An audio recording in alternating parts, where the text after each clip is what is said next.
Test test 12612. Hello, hello.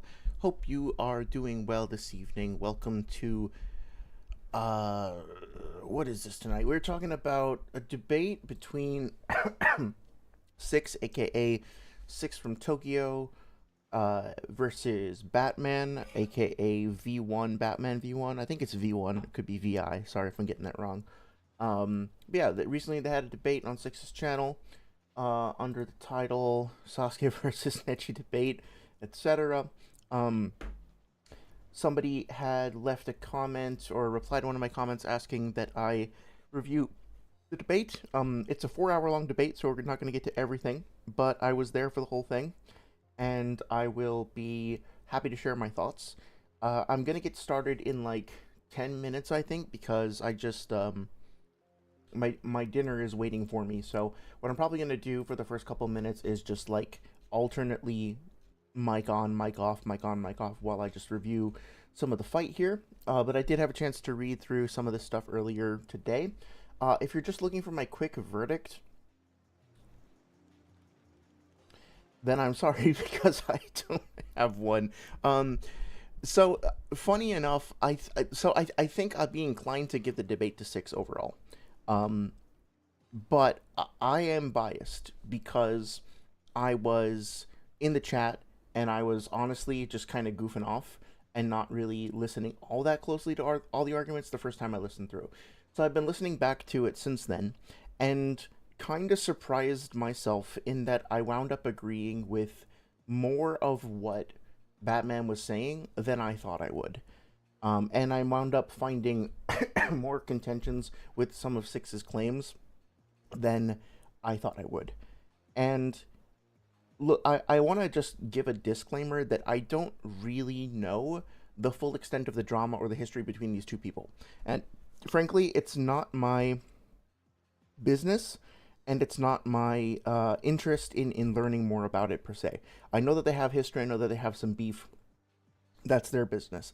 The way that I'm going to try to approach reviewing this debate is simply to try to say, okay, based on the arguments as I come across them, do the arguments themselves stand up to scrutiny? And is the overall conduct from any given debater acceptable, so to speak? So, for example, I was listening back earlier today and I was like, okay, the way that Six is acting here, I don't think it's very nice. I don't think he's being very kind and very polite and tolerant. Um, Understanding the way that Batman has been going at him for a while, and understanding Batman's like initial, let's just say, concerns about impartiality in the noodles debate and all that stuff, I would be inclined to be sympathetic to Six and be like, well, yeah, of course he's upset, of course, right? Like, why wouldn't he be? Because like that's understood. One second, actually. Interesting. Okay, so yeah, sorry for being a little distracted. I got a prompt from YouTube to try out like having a vertical stream, so I'm gonna try that. It's probably gonna look like shit because I have literally never tried a vertical stream before, but I guess I'll put it up just so I have it as like a reference point, and then if y'all are finding that the quality is bad or it's like annoying to listen to or to watch or whatever, then I'll make sure um to learn more about how it works and how I can like better format it for the future. Just so you're aware, if you're on the vertical stream, I apologize if it's not like um perfect quality or anything, so to speak. But yeah, anyway,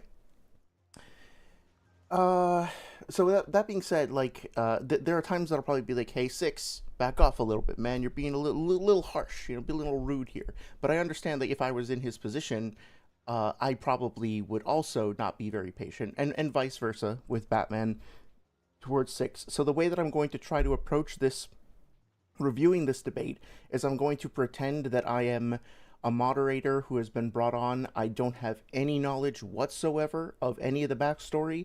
I'm just listening to the arguments and the conduct, and I'm just like responding to what's happening inherently. I want to acknowledge as a disclaimer that I know that there's history, and I respect that. And also, just for the sake of this discussion, for the sake of like learning from the debate or whatever, I'm going to ignore all that and just talk about like what's happening in real time. Hopefully, if that makes some sense. But yeah, it's good to see you guys. I see Saria, I see Ursa, I see Rioman. I hope you guys are all doing well. Let me catch up on your chats real quick. Saria's rereading Carrie, excellent. Ursa, it's good to see you. Saw a little bit of the debate last night. I'd be curious what your thoughts are. Saria says could be lowercase l made to look like capital I/L, which could be confused as one. Yeah, I'm honestly not sure. I should probably just ask him at some point, but you know, I'll just call him Batman for now. I think that's the moderator also referred to him as Bats. Oh yeah, let me just take a minute also. So people in chat were clowning on what's his name, Kenrock, I think, the dude who volunteered or got roped into being the moderator. And I will say, as a general piece of feedback, I think that guy got treated really unfairly. Again, I don't know the full context. I think somebody said in the comments that maybe he was the only judge that Batman would accept or something like that. So granted, again, benefit of the doubt. But this dude explicitly said that he had never judged this kind of debate before. It was a format that he was not used to. He had the dual task of listening to the debate and judging it while also moderating it. So he had the dual task, like trying to write down all the arguments and follow the flow of everything, but then also dealing with Discord, and he didn't seem to be all that familiar with Discord.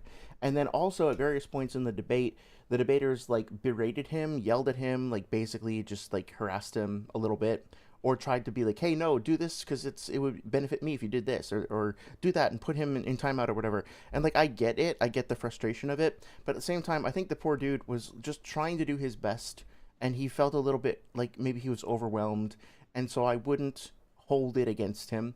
I think people were a little too harsh on him. I also think that just for like going forward in the future, it makes more sense to me to have one person do the judging, or ideally multiple people doing the judging, versus somebody doing the moderation. Thinking back to like rap battles that I used to watch, right? You would have 3 judges usually, and then you would have the MC. The MC would make sure that the people didn't get too out of hand, that they would, you know, it could get like riled up or whatever, but if they were interrupting each other or like not following the code of conduct or the sport or not being sportsmanlike, the MC would step in and stop that. But the judges after the fact would, all they would be doing would be listening to the back and forth, to the, you know, the schemes, the rebuttals and everything, and they would provide their judgment separately. I think that's how this should go down in the future, because like that guy, yeah, like, to be fair, he was not a particularly skilled moderator, but also it was like his first time doing this. He had both of the debaters giving him shit, and he was in front of an audience of like up to 400 people, right? I don't think I would have done any better. I would like to think that probably most of the people in chat, including myself who were giving him shit, probably would not have done any better in that situation. So, you know, respect to the guy for stepping up and for trying. No, I didn't think he did a great job, but I don't think that he deserves all the hate that he got. And frankly, I think it's kind of up to the, like, Six and Batman have probably over 5 years, if not more, of cumulative debate experience between them. So they should be able to figure out how to set up moderation and judgment beforehand at this point. Like, it's not their first rodeo either. Anyway. Ursa says, like the reduction of Gaara's statement to he was talking about the fifth gate is absurd to me. Why would Gaara say your amped form was way better than you are now? Yeah, I think there's maybe some ambiguity there just to play devil's advocate, but I also totally get why, like, I think that this is a symptom of the debate meta, the debate sphere or whatever, where people will just, people are like a little bit too reductive about certain things, and are like, okay, well, I'm interpreting this way, in this very narrow, this very specific way, because it fits my argument. I think that so much nuance gets lost in that process. So that is unfortunate, and I think I can resonate with what you're saying there. Ursa then says, no, that's a weird way to frame it. I still think Gaara was talking in general, and that the Phoenix Reborn fact can be true with Lee having a morale boost but being physically weaker. Yeah, absolutely. So we're going to talk about that for sure. I think that there's enough ambiguity with the Phoenix statement that I wouldn't take that as like, this literally means that he is physically stronger. I think there's more nuance to it than that. It could be, but I think that there's more going on with that statement. Let's see, Roman says, that was my thought exactly too. Gaara wouldn't find it weird that Lee in base is slower than his strongest form. Yeah, that makes sense. And hey there, Amateur. Hope you are doing well. Thanks for stopping by and hanging out with us tonight. Um, I think that's everything in terms of getting started. So, yeah, let me pull up my notes real quick, and we can just talk about. So, I think what I usually try to do in reviewing debates is to at least briefly go over some of the feats so that we have the context going in. So, let me just very quickly skim through some stuff so that we have some context. If anybody wants to research this further, I'll mention what chapters these events occur in case you need help finding any scans or whatever. I can try to help out too. Hey there, one smart. One smart. Do you prefer one smart or do you prefer Kuribo? By the way, I want to make sure I get your name right. But it's good to see you too. Hope you're doing well. Okay, so let's see. Oh, hey there, Seal. Hope you're doing well. Seal Reconciliation says, for some context as to why Six and Batman don't like each other, this has been going on long before the Six Judge incident. Oh, okay. Yeah, I didn't realize that. I know that I know from years ago that Batman and Jay the Great don't like Noodles. Like they have a long standing beef, right? I didn't realize that Six was involved in that. Okay, one smart. Thank you for letting me know. Yeah, if I get anybody's name wrong, please let me know because I don't want to like misname you. Sometimes it's hard to know for sure on stream. You know, just looking at people's names and stuff like that.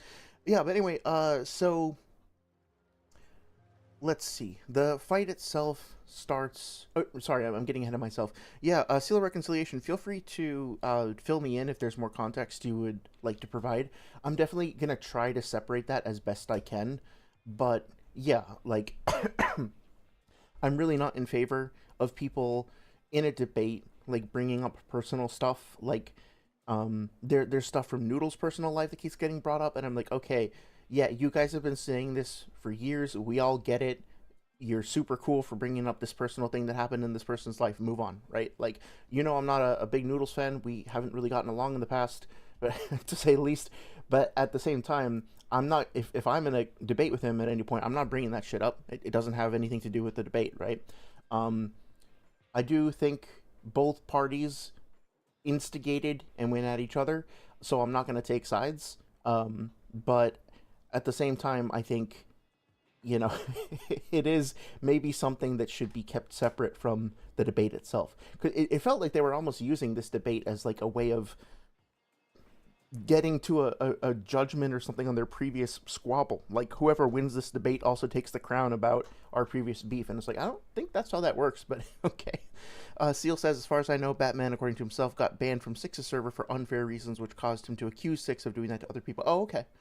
Yeah, I mean, that could be the case. I'm not going to speculate too much. I will say that it does feel crappy to be kicked out of somebody's server. But I've also recently banned a couple people from our server, specifically because they were literally national socialists, and they were very explicit about that, and I don't want that shit in my community. But at the same time, you know, I did kind of pause afterward, and I was like, maybe I should have talked to these people because just kicking them out without saying anything feels a little weird. So, and I've been kicked out before. From a couple of actually I think just from one server, but it feels bad. It feels like you get put in timeout, right? um but at the same time sometimes it's necessary, so I don't think I should judge just based on that. They have blood feuds they will be for generations, says one smart. I don't see this going away anytime soon, that's for sure. I was shocked that Jay and Noodles wanted to debate again after everything, but also kind of not surprised, if that makes sense. Seal says, leading Six to accuse him of being prejudiced for saying the N word. Oh, okay, interesting. Which, despite Batman being black, which inflamed the whole thing even further. All this BS happened in 2023. Oh my god, okay. Like, that's a long time to carry that amount of that level of grudge within you. I'll just say that these men are childish. Yeah, like look, I'm still my ego's still a little bruised about the interaction I had with Noodles in the server a couple years ago. But at the same time, he recently was like, hey, if you actually want to try to chat again, we can do that. And I wasn't like, no, you motherfucker, you called me a bad name, fuck you, I'm gonna take you down. Like, I would at least be open to trying. So I don't understand, especially, I've said this a million times before, but especially this series that's about like a little ninja learning to find his found family and trying to achieve peace and reconciliation through empathy. It's like, why does this of all fucking things wind up getting to be the thing that people get so mad over, like using it as a fulcrum for their anger. Like reading One Piece, this is not like no shade to One Piece or One Piece fans, but reading One Piece, there's a lot of times where Luffy just is like totally ready to just beat the shit out of whoever happens to be in front of him. Like there's an arc early on where he comes across this whale, and the whale is clearly like in distress and not having a good time. But Luffy's just like, well, it's in my way, so fuck it. I like fighting. He just like punches it in the eye for no real reason. Um, and that's not really something that like. There's moments in there where I could be like, okay, this is just about like cool fights with badass characters, and like, okay, if you wanna pick a series, or maybe like Berserk or like Baki or JoJo or something like that. There are series out there that I've come across that I'm like, okay, there's more of a focus on just like the meta carnage and like there's not as strong of a message of solidarity and compassion as there is in Naruto. But whatever, whatever. Seal says Batman and Six has squashed the beef since 2024, though. Looks like the Judge incident caused the relationship to fall apart again. Yeah, makes sense. It's a shame. I don't know. I don't know. I don't relate to the persistent animosity, if that makes sense. But I do get that some people find it entertaining. Hey, there were hundreds of people in that chat, right? There were hundreds of people in multiple debates back to back. So trying to look at the positive side, what else came out of that is, Swag and D1 had a debate, and that I think came about because Swag was in the chat and he and D1 had a little interaction. I think Swag is going to debate Noodles again, maybe tomorrow or the next day. So it's like, if all you want is just to see more conversations happening in the community in general. Also, sorry, I I really realized recently I can't say community. For some reason, I always say community. So next time I make fun of somebody for saying Tsukiyome, you can use that. You can use that on me because I can't say community for whatever reason. But anyway, yeah. If all you want to do is see more like lively banter and conversations and people going at it, like that has been happening. So in a way, there is a silver lining to all this. I just wish it could happen with a little bit less spice, so to speak. Once more, it says, speaking of Ninja Found families, have you checked out Shinobi Undercover or Shinobi Newbie? I haven't. I have not. I don't think so. I know that somebody in Discord sent me a video called The Importance of Found Family in Naruto, and it's on my ever-growing backlog of videos to watch. I apologize for not getting to that yet. But I am... also, sorry about the cough. I am definitely interested in getting to that and diving into that for sure. Ryoman says Noodle's gonna beat Swag again. What do you mean again, bro? Like, as far as I'm concerned, you could. I think at best you could argue that both of their previous debates were a draw. Like, I think I said that in my video responding to the Itachi versus Pain thing. That like I didn't think either of them really did a good job overall. Had definitively argued in favor of one character such that I could point out a clear winner. I think there were points that some win and some won and some lost. And Ryoman with the amazing Silent Hill 2 reference. I see you there. Appreciate that. Yeah, that became kind of a meme in my previous relationship, actually, because my partner and I, at the time, were both into Silent Hill. So, like, whenever one of us would cough, we would have that little reference come up. We were such nerds. Anyway, yeah, so let's just talk about a couple of feats and things that I noticed. If anybody is, oh, Seal says, and I do mean Squash Batman was talking to Six amicably, and the many times Six joins one of Jay's streams. Guess the resentment was just hidden or not solved. Yeah, look, this is probably unfair of me to say, because it's like speculating about, again, shit that I don't know about, so I'll say that to be honest. I wonder genuinely if part of it is just like, hey, let's get some shit going because it's good for views, it's good for the discourse, like, now we have a reason to stoke the fire, and that will get some attention, And I don't mean that in terms of, like, I think that came out wrong. I'm not trying to say that Batman or Jay are only doing this because they want attention. I'm just saying, like, when I remember Noodle... voice crack. I remember Noodles talking about uh, the potential fist fight with Jay the Great. And I was surprised when he was talking about it in his Discord that he wasn't like, oh man, like, I'm gonna take that motherfucker down, or this is my chance to prove myself, or anything like that. What he was saying mostly was, I'm looking forward to the content we're gonna make out of this. When Jay canceled, or at least from Noodle's perspective, I think he thought that Jay canceled, I guess.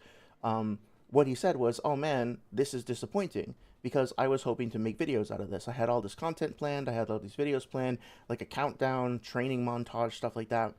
And so I'm like, I think on the surface, there's all like the you know, I hopefully I'm using the term right, like the kayfabe of the wrestling style personalities going at it with each other. But then underneath that, I think there's also this like, okay, so today I called this person an F slur and this person an R slur, which means we're probably gonna fight on Sunday, and that'll take 2 hours. And then after that, I'll reach out to them, and then we can figure out when we're gonna beat the shit out of each other, and we'll both record that, so it'll be good for both of our channels, right? Like, I do think that there is a layer beneath the shit, beneath the kayfabe that like is more business oriented. Just my opinion. Anyway, yeah. So going to chapter 82. Just a couple of things that I noticed. Lee starts off the fight with Gaara here. It's interesting, I think, that it's worth noting that Lee is able to perceive this cork kind of coming at him. Looks like Gaara might have been probing him a little bit, just poking at him to test him, and Lee sees through it immediately and is able to respond to it. Not that that's an amazing feat or anything, but it's just worth noting. Lee starts off the assault, and the theme of this part of the fight, obviously, is that like Gaara is basically just existing while Lee is reacting and tiring himself out. So we're not going to go through every single statement or whatever, but, you know, notice it's worth noting that Lee starts to get fatigued. We get exposition here from Kankuro talking about the absolute defense, and he'll go into explaining how the sand shield works versus the sand armor later on. So it's worth noting that, granted, you could argue that Gaara isn't going all out here because he's not doing anything offensive, right? He's just letting Lee kind of do his own shit. Well, I mean, this is offensive, right? This is on the offense, I should say, with the arms coming out here. For the most part, he's like playing defense. But Lee is still able to keep up with all of this while being weighed down. And I wanted to see, okay, so the weights are on his legs, right? Yeah. I think they're like inside those things on his legs. So that he takes the weights off. And when he does so, yeah, he specifically pulls them out from under these, like, whatever these things, the leg coverings are. Drops them down, and then he speeds up, okay? So Gaara is still able to track him and react to him, but he obviously gets a lot closer.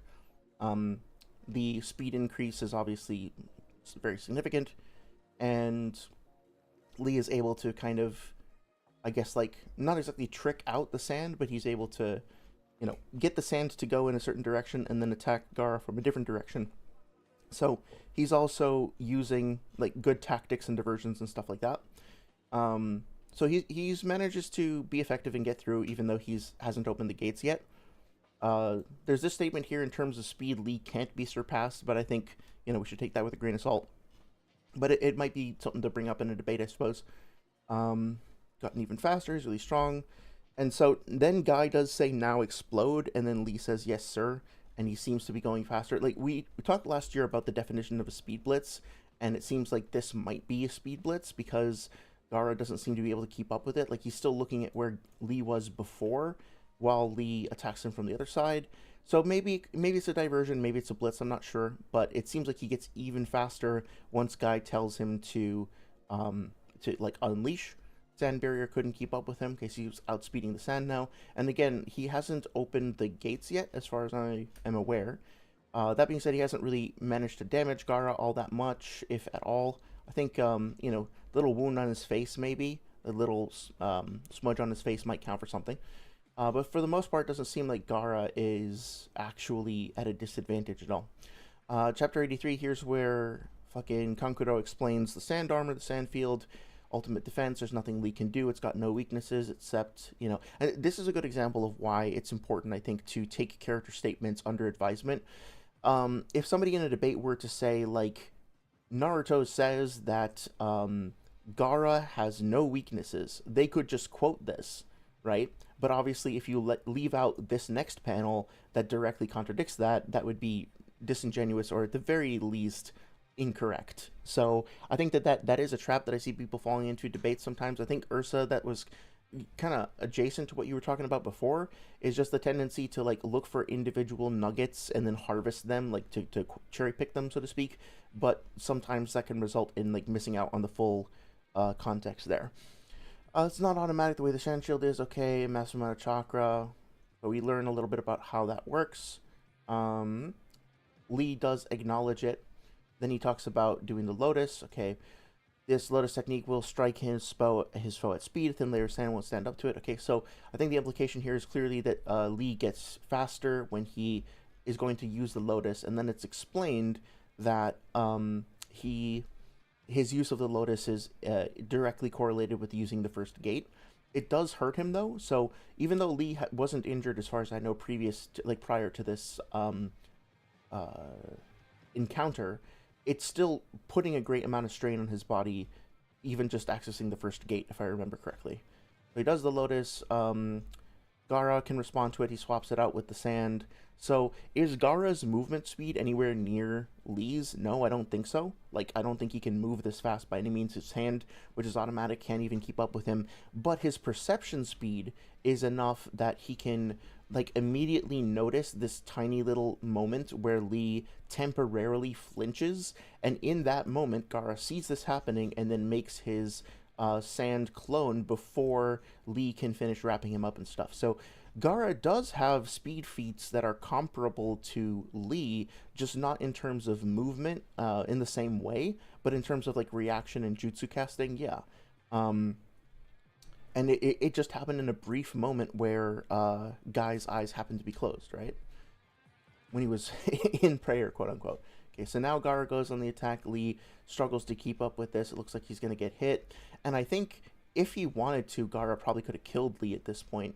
I mean, Kankuro does say Gaara's just toying with him. So, I mean, like, Lee did something to defend himself, but I think the implication here is that Gaara could have ended the fight here if he really wanted to, right? Like, he's just kind of playing with his food, so to speak. Lee's able to kind of consistently keep ahead of the sand. I'm going to skip through some of the backstory stuff here, not to ignore the point of his character. I will say, though, that, like, this is a very... Where is this moment over here? Like, this is a very important and very telling moment for Lee as a character. He's doing these push-ups, and he says, okay, if 500 consecutive push-ups don't make me strong enough, then I'll do 1,200 double skips. If that didn't work, if they don't work, I'll do 2,000 kicks on the dummy, right? So, like, he gets so close, but, you know, he's always pushing himself harder, and despite the pain, despite the fact that he's clearly, like, exasperated and tired and stuff, he's always pushing himself harder. That is going to be relevant later, when we talk about him, like, being the phoenix from the ashes or whatever. But yeah, I see some chat messages coming in. Sorry to make you wait. Let me just get through the this part of the fight first, and then I'll catch up with everybody. Let's see. So he dodges the sand. So this is important, I think. Naruto does say he got his speed back, right? Now, this is another one of those things that we don't want to take too much out of context. Lee does say Master Guy is sitting back and enjoying the show. Just knowing that is enough to revive me and to make me stronger than ever. That's not literally true, right? Like, he's speaking a little bit metaphorically there, because what technically, scientifically speaking, so to speak, what technically revived him was him using the second gate. Now, I think it's totally fine to say that he was, like, encouraged, inspired, maybe even mental amped, if you want to phrase it that way, by the presence of people he cares about watching on. Like, it's giving him a morale boost. But I think it might be worth keeping this in mind just for context, like overall context, that sometimes phrases like this is making me stronger, are used in a little bit of a loose and free way, right? Do we really actually think that Guy just being there is somehow transmitting strength and energy into Lee? Or do we agree that it's a little bit more esoteric than that, and he's more so referring to the strength of like, the strength actually came from the gates, but like the morale boost is also helping him in some way. I think the second is more accurate, and I think that brings us closer to the whole, like, him getting a new strength from rising like a phoenix from the ashes. Okay, so he says now the next move will be the last.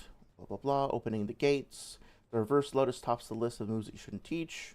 Let's see. Where does it say that he used the first gate on the first lotus? Um, okay, so right, he was able to bounce back from exhaustion with such abnormal speed because he forced open the Kumon, the Gate of Rest, which I think is the second gate. I forget. He's gotten up to the fifth one. Okay, so Kaimon, yeah, so Kumon is the second gate. So he used the first gate when he did the Lotus the first time. Then he was losing speed. He got his speed back by opening up the second gate, which essentially I think restored him basically to how he was before. He was able to function better, more so like he did earlier on in the fight. Here's the explanation of how the gates work and all that. And then in order to use the reverse lotus, he of course activates the third gate, and then I think he goes right up to the fourth gate before he even gets started. So now obviously, like, not only is he faster, but sometimes I'll talk about like, okay, if a character is really moving at the speed of light, we would expect to see a certain amount of environmental destruction when they launch off the ground. And granted, this could just be an inconsistency in Kishimoto's drawing, right? That's worth acknowledging, but also notice that directly here we have a character who specifically gets a speed boost, a very significant speed boost, and in order to emphasize that speed boost, Kishimoto goes out of his way to draw the environmental destruction that's caused, because in order to be moving faster, Lee has to be applying more force to the ground with his feet to accelerate forward. Now, granted, maybe more shinobi can do that with more control so that they're doing so stealthily, they're doing a body flicker type thing where it doesn't necessarily have to have this effect, but I do think that there is at least a precedent for saying, okay, even going back this far in the series, Kishimoto's not exactly allergic to drawing, to using the emphasis, or how can I phrase it, the environmental destruction to emphasize the amount of force being generated by a character's movement. So just that doesn't like prove or disprove anything, right? But it's just I think it's just a detail that we can potentially look out for going forward. The fact that his movement is causing this amount of a shockwave or whatever you want to call it, this amount of a wind blast, I think that is specifically drawn that way to indicate, like, to scale with the amount of power that he's unleashing with his movement. Gaara gets kicked up. Okay, he tries to cover himself in the sand. Lee shows up and is able to intercept him, and then he does this awesome, like, frankly, this is like a bad manner. Like, I've been watching like StarCraft 2, and like the term manor pylon or like a manor hatch or something like that. If you're familiar with that, you know what I mean. Like, this is just like a manor blitz essentially. Peels off the sand armor. But also Kakashi says his muscles have torn. I think these sound effects are indicating that pain as well. And then he opens the fifth gate, and then, sorry, I still haven't gotten that fucking ad blocker. He opens the fifth gate. Gaara says, is he even human? This is a move I was keeping in reserve to use against you, but I'll give you a sneak preview. You could interpret that as saying that, like, Lee was going to do something even greater against Neji, but I think the implication is, like, Neji is seeing the full ability that Lee was going to use on him. Like, this is what he was going to plan to do to Neji later on, right? Okay, so not only does he smash this motherfucker down towards the ground, he actually grabs him, pulls him back up, and then uses, like, his own downward descent force coupled with the force of his kick, and then adding that to, like, the force of Gaara being pulled up, combines all that to be able to hit him with the reverse lotus. But at this point, so a couple of minor things over here. Shikamaru says it's so fast you can't even see. Even like Kakashi's squinting his eyes to look at it. Lee himself, however, you see snap, snap. Okay, he's already experiencing a lot of pain, a lot of damage here.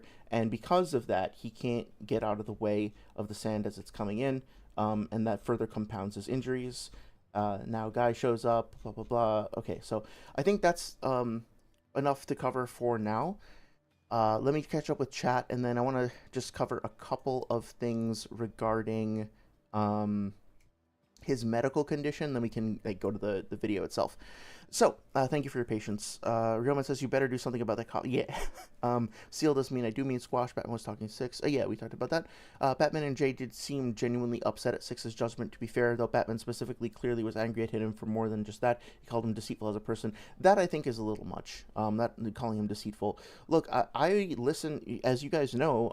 I listened to that debate and I responded to that debate, and I think that overall I don't think that there's a clear winner. Like I said, I would have disqualified both of them based on bad conduct. But at the same time, I definitely can't give the win to Jay because he really didn't have strong argumentation. He put forward some decent points, but for the most part, he just kind of like let Noodles walk all over the debate, and then he snapped. Right? He has this tendency to put forward a claim, and then if it gets challenged, he just says nah, nah, nah, and then he just like moves on. He doesn't. He won't like stand his ground and fight for his position. Um, and I think he tries to obfuscate that sometimes by using like philosophical language, like I have already employed the within this dialectic the evidence that is necessary to substantiate my position, and therefore my interlocutor has failed to sufficiently, etc., etc. Right? Like there's this sort of like a coupling of uh, the language kind of gets painted over um, the wall, but the wall doesn't. It's like drywall, right? It doesn't actually hold a lot of it's not like load bearing. Does that make any sense? It's a really bad analogy, but like hopefully hopefully that makes some kind of sense. So I don't agree with Noodles' argumentation. I don't agree with a lot of the things that he references or the fact that he um, didn't didn't provide evidence for a lot of the things that he said. But also, to be fair, Jay really didn't have a lot of fight in him. He didn't really push things and kind of just let Noodles take over. And so like I can't give him the victory. So from what I recall, Six and Bubbles were watching the stream and weren't even like officially brought on as judges or whatever. They were talking over most of it. They were talking with chat. And at the end, somebody asked him to come in and share his opinion. So like if it were a thing where it was like an official sorry, an official tournament for money or part of a community thing where like they were going up through brackets and their judgment was going to determine where they went next or their reputation or something like that. If it was a more serious thing, then okay, I guess that would be worth scrutinizing more heavily. But this was just like, as far as I could tell, Six just throwing out his opinion. Like, I don't think Jay did particularly well. Okay, I also don't like. I don't know how. It definitely doesn't feel like a victory. It might not feel like a total loss, but it doesn't feel like a victory. So like, of all the possible things to get worked up over, to like start a beef back up over, that fucking debate of all fucking things, really, I'm just not seeing it. And Six just being like an ad hoc, I'm just here to share my opinion at the end, type thing, doesn't seem like it's worth this level of fucking like aggression over. I don't know. I'm just missing something, I guess. Um, Roman says I analyzed D1 versus 6 yesterday, and it's impossible to judge for 6. How so? I'd be curious to hear if you want to expand on that. Seal Reconciliation says this fight looks a lot worse for Lee when you consider that it's confirmed later that none of these attacks even managed to make Gaara bleed. Right, because when Sasuke attacked him later, that was the first time he officially bled, right? So, yeah, that's a good point. Lee destroys Sasuke, not gonna lie. I think that there's an argument that he would, like, just blitz him. Yeah, I think that's probably the case. I'm not gonna die on the hill, but yeah, I think so. Um, Seal says not even in fifth gate, failing to pierce his skin even then is a nasty anti-feat, especially when some hits were when the Saiyan shield was off. Yeah, that's a very good point.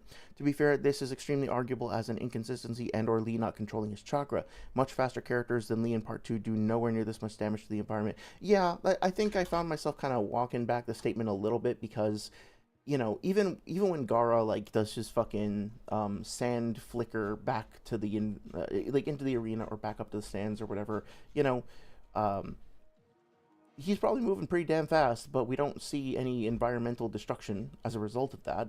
I think you could probably find a ton of examples of characters moving very fast and not having all that much damage done to the environment, and I think that that's probably in line with them being stealthy shinobi and like concealing their aura and not wanting to like alert people to their presence. But I think you could also use that as evidence that they're not maybe moving as fast as sometimes people think they are. So what I should do, I think, is at some point I should go through all the fights with characters who are considered to be like the speedsters of this universe, and just see like, okay, when they move as fast as possible, what do we see in the environment? See if we can build up like a body of evidence supporting that one way or another. Urza says maybe the gates amp speed primarily as opposed to striking power because he should have been able to overwhelm the sand armor. Um, well, I think the idea with them is that they remove the limiters that or like they override the limiters that would normally prevent you from accessing your full strength or whatnot. Um, and as a result, I think what strength means in that context is just the force that you can exert through your muscles, and to that uh to that end, wow, I just had like a total brain derail. I'm sorry.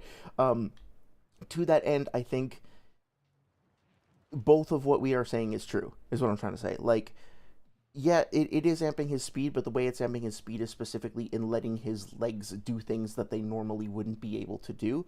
And therefore, that should also directly apply to his kicking strength because his legs will be moving faster. It should apply to his striking strength because he should be able to move his arms faster. The thing, though, is that, like, I don't, unlike, the Super Vegeta transformation or whatever it's called, or like, I was just rereading Cell versus Trunks, and Trunks goes into that mode where he's like super bulky, I don't see, apart from like Choji and maybe some characters like that, I don't really see characters in Naruto having those levels of physical transformations unless they're like Biju or like a freak like Kisame or something like that, right? Or Jinchuriki, not Biju. um in this case specifically with Lee, I I think that he is doing something to his body which lets his muscles move faster and hit harder, but he's not increasing the density of his bones. He's like Kimimaro does. He's not adding muscle mass to himself or strengthening his anatomy the way that Choji might do. He's just making them move way faster, which is part of the reason why they take so much damage, right? If he was also giving himself much more muscle mass, or I don't know, increasing the elasticity of his tendons or something like that, then that would change things. But at the moment, it seems like that's the whole like monkey's paw or double-edged sword or whatever of the gates. Such as A and KCM1 Naruto. Yeah, those are totally fair to bring up. Ryoman says I started reading Shamo, pretty good so far. Have we talked about that? The name sounds familiar, but I can't recall what it is. Seal says they took the Six Judgment as Six said Jay didn't put up a fight or make any real arguments. Unsure whether that's accurate though. I mean, to be fair, I kind of agree. Like I think that Jay did the same thing in his debate months ago with Sage. Frankly, like I agree more with Jay's position than I did with Sage in that exchange. I agree with some of the points that Jay made, and I think that he correctly identified problems with Sage's position. But then he would just sit there and let Sage read like entire databook pages for like minutes on end, was saying nothing. And then at the end of that, he would just say, "Well, that's just your opinion, bro." And like, obviously, I'm exaggerating a little bit, but he would be like, "That's just your opinion, and it doesn't demonstrate the probability of your opinion being greater than mine, so we can move on." Like, I was disappointed in that. I want more. Like, look, granted. Disclaimer: I am a privileged person who is listening to the debate back with, without the same level of scrutiny, without hundreds of people in the chat or whatever. Uh, I'm not in the hot seat. I'm not being pressed or tested the same way. So I think it's a little bit unfair of me, in a sense, like inherently. I'm judging this after the fact. But, like, um, my opinion still holds. I don't think that enough groundwork was done by Jay in that debate, and I just don't like. If I got that feedback, like if I had a debate like that and people gave me that feedback and were like, "Hey, dude, John, like you just let that motherfucker walk all over you and you didn't make any good points," like I would take that as feedback. I might not agree. I might not agree with the feedback, but I wouldn't be like, "Oh, you guys are being like so unfair to me and so cruel and like you're clearly biased and you're in cahoots with my enemies." Like fucking okay, like just analyze, listen to the feedback. If you agree with it, if you think there's some validity to it, incorporate it and try and do better. And if you don't, then whatever, move on, right? It's like, I don't see what the big fucking problem is. That being said, I have been like harassing Eon for like 2 months now over these foxy fucking beams. So, you know, I don't always practice what I preach, I guess. One Smart says, just think of it like adrenaline allowing you to rip apart your muscles lifting a car without an average or with an average build. Yeah, for sure. That makes sense. I think that's a good analogy too. Rioman says Jay did win mid diff against Sage or against Noodles or both. Yeah. Okay. So we're gonna get to the debate in just a second. There's just a couple of little things to bring up. We could go over the Sasuke fight. There's not really all that much to talk about. Well, actually, yeah. Let's just look at a couple things very quick. This should be quicker than the previous stuff we talked about, right? So, these statements are gonna come up, right? Gaara starts off with the sand. Kakashi, or Sasuke dodges out of the way. Again against Noodles. I'll have to. I don't agree, but that's okay. Funny enough, Batman and Jay did accuse Six of colluding with Noodles, says Seal, and the debate being a setup. Yeah, exactly. And I don't get, like, that's just so weird. It's such a weird accusation, especially given the way that the debates between Noodles and Six went previously. But anyway, so Gar goes through his whole like little demonic activation or whatever. Sasuke throws the shuriken, no effect. Sand clone jumps up, more shuriken. Gaara doesn't give a shit. Okay, so the thing is that we see Sasuke managing to close the gap with Gaara pretty effectively, and able to, I think, get close to him in a way that's somewhat comparable to Lee initially, right? Because he is able to kind of like get close to his throat. Like we see a similar, kind of a parallel with what happens when Lee is initially attacking him. Gets through some of the sand, comes up to him, smirks, pivots, gets around him. Then we see this direct parallel, obviously, between Lee and Sasuke. Fast, just like him, punches from behind. And what Guy says here is he's quick almost as fast as Lee's average speed, and his stance matches his taijutsu image. So put a pin in that for a second. We're going to come back to that. That is a statement that I think is important to consider in this matchup. It's also a little bit ambiguous, though, right? Like, what does Guy mean exactly by his average speed? And I think there's something in the next panel that kind of helps to clarify it. Okay, so he gets around. Lee says he's so fast. I love this little visual warping, like, snaky distortion thing. I wonder if this is supposed to be, like, some foreshadowing about him going over to Orochimaru's side, but I'm probably just overthinking it. Anyway, he manages to damage Gaara, or at least, like, to push him back or whatever. Probably not damage him. But he's doing something that's very similar to what Lee was doing before. His taijutsu style, his stance, his whatever, like his kata, I guess, are similar to Lee's because he's essentially imitating that. But what Guy says here is that's practically the same speed as Lee without his weights. So interestingly, what Sasuke is showing here is that he is almost the same speed. Whether that means slightly below or slightly higher, I personally think he means slightly below, but I guess you could interpret that either way. He is approximately the same speed as weightless Lee, but I think it's important that he just says weightlessly, not weightlessly, in gate 1, 2, 3, etc., right? So from what I can tell, just reading through this personally, I think that Sasuke's speed is relative to weightlessly, maybe a little bit more because he seems to be doing arguably maybe a little bit better than Lee did. So I think saying that he's, on par with Lee in weightless mode is probably just fine, right? But I wouldn't necessarily, nothing about this indicates to me that he is on par with 3rd, 4th, or 5th gate Lee.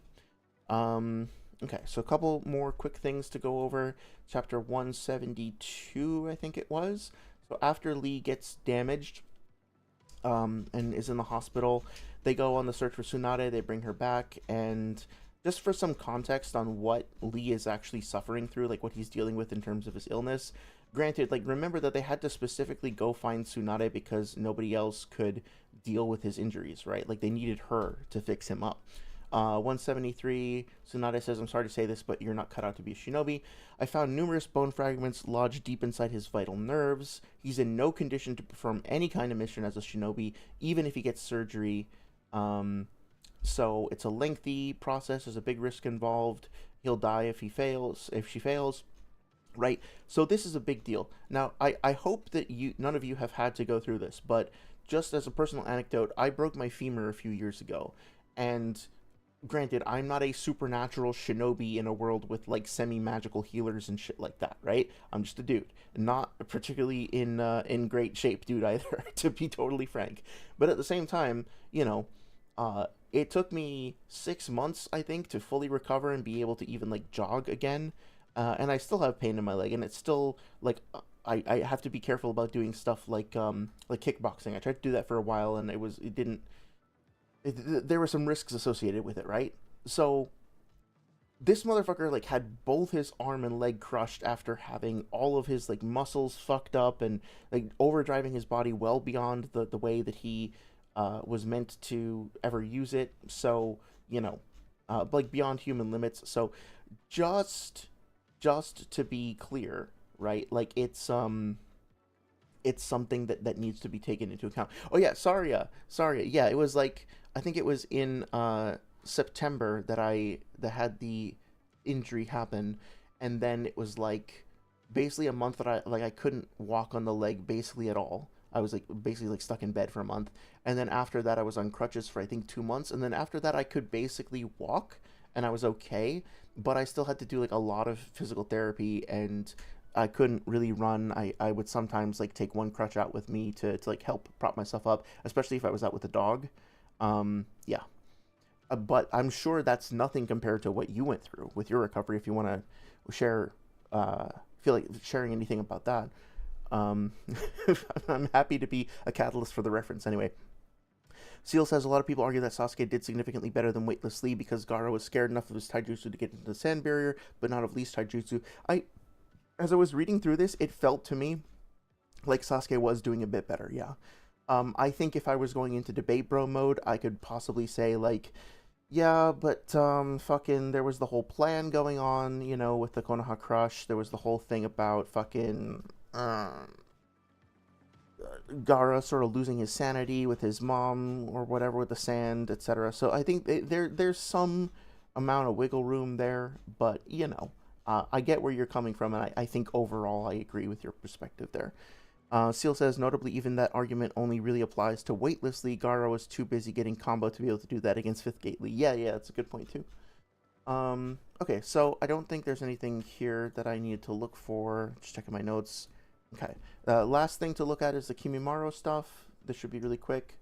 So in chapter 209, I had written down that he says, oh yeah, at a certain point in the debate, they say something along the lines of, somebody says that somebody else is not as strong as the others, or not as easy as the others, rather, and that is specifically in reference to Lee, but I think the statement was intended to, like, refer to Lee and Gaara, but Lee shows up before Gaara, right? So just for context, chapter 209 is when Lee first shows up, and then Kimimaro says he's not as easy as the others, but this is before Gaara shows up, right? So he's probably referring to Naruto and maybe the other Konoha Shinobi, but I don't think he's possibly, like, I don't see how he could possibly be including Gaara in this assessment at all.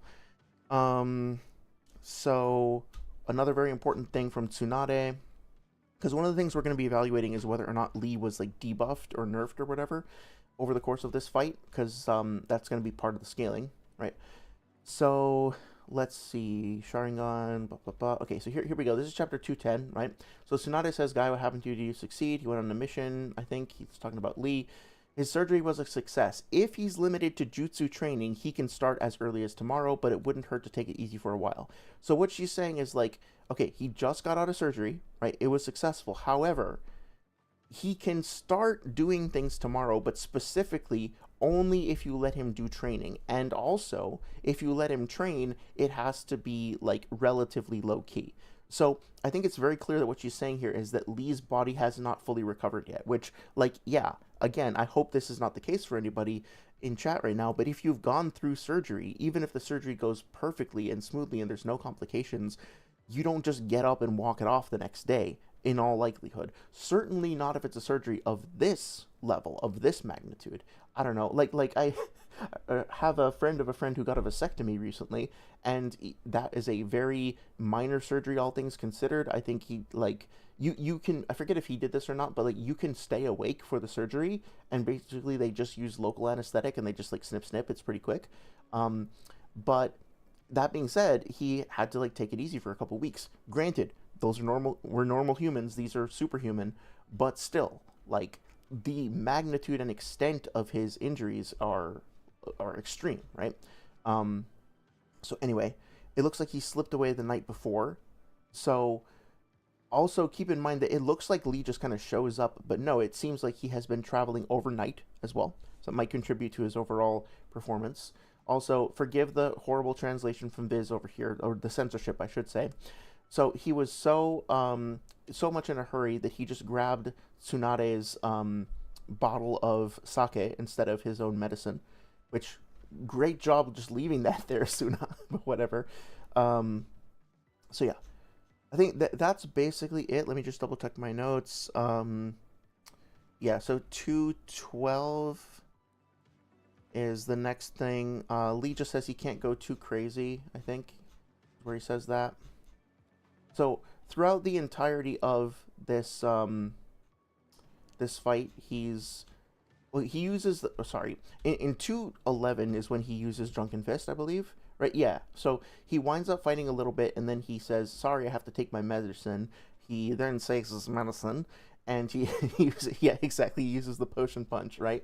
And then he does better against Kimimaro over here, but oh yeah, so Kimimaro does says he's too hard to predict and too fast. So it's possible that this is giving him, like, the drunken mode is giving him a speed boost, but also I think a big part of why it's so effective is just because it's hard for Kimimaro to read. It doesn't like match any stances that he's familiar with, right? I can't read his moves. That's the real problem. Um, anyway, he sobers up from this in the next chapter. Lee says something about he can't go too crazy. I wanted to bring that up real quick. For some reason, I don't feel so good. Okay, so he's sobering up. He probably feels a little hungover. Right now, my job is to hold him as long as I can, so I guess I should avoid any moves big enough to well kill me. I just got out of surgery, so I can't go too crazy.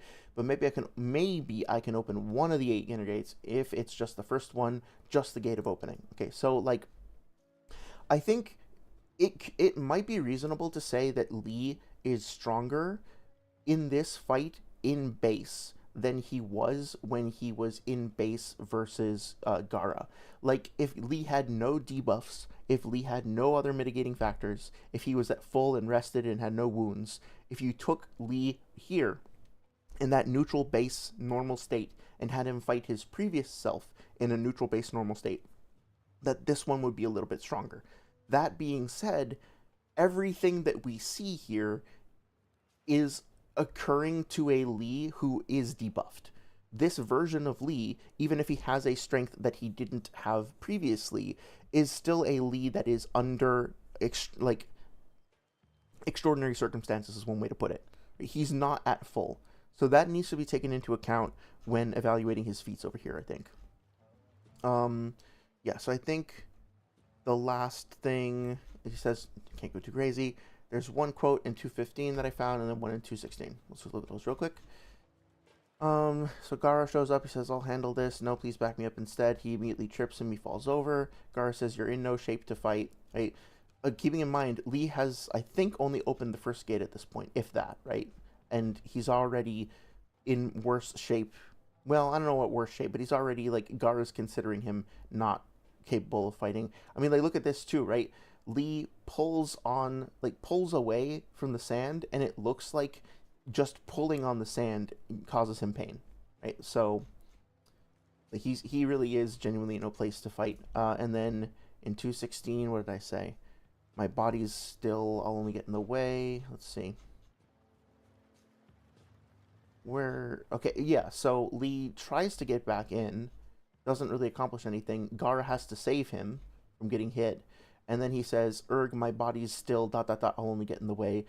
my interpretation of this is that that means that Lee's body is still recovering, and considering that he hasn't really done much in this fight beyond like drinking the potion, I guess the potion. I guess that this is referring to him. His body is still recovering from surgery, right? So I don't think that Lee is at 100% throughout the entirety of this fight. Um, yeah, hopefully that seems fair. Let me catch up on chat real quick. Seal says, notably, even that argument only really applies to weightlessly. Oh yeah. Let's see. One Smart says it's just PDs from Lee nerfing Gaara enough for Sasuke to look better. What's PD? Oh, PTSD. PTSD. Okay. That could be. That could be. Potion punch. Potion numbs the pain, allowing Lee to move faster. I think it's more that I actually like that interpretation. I like the interpretation that he gets like a pain numbing effect that allows him to kind of push through his you know, the agony that would otherwise be nerfing him. Okay, so with that being said, let's go take a look at the debate. I'll try to remember to put a timestamp here as well. Please let me know if the audio sounds good. I will say, for what it's worth, that Lee, or what's his name, Six was playing Elden Ring the entire time, and while that is funny, it's funny to be like, hey, I beat this guy in a debate. If you think he won, I beat this guy in a debate while also gaming, but also like, in retrospect, I think that it was a distraction. And there's like one part around here at one point where he's like, hey, Batman, stop talking, I'm fighting a boss. Like, just, that's not really great debate conduct. I know the history between them exists, I know it's a thing, but also, like, I don't know, if I were a moderator in that situation, I wouldn't let that fly. Be like, you stop playing the fucking game. I'm not going to I'm not going to accept you putting the other person in timeout so that you can do something irrelevant to the conversation, right? Like, it's not acceptable to me. Seal says, I don't really like how Drunken Fist Lee is still relative in speed to base Kimimaro. If Gaara's statement of him being slower than before applies to him in general. Him being more unpredictable helps, but it wouldn't mean much if he was meaningfully slower than Kimimaro.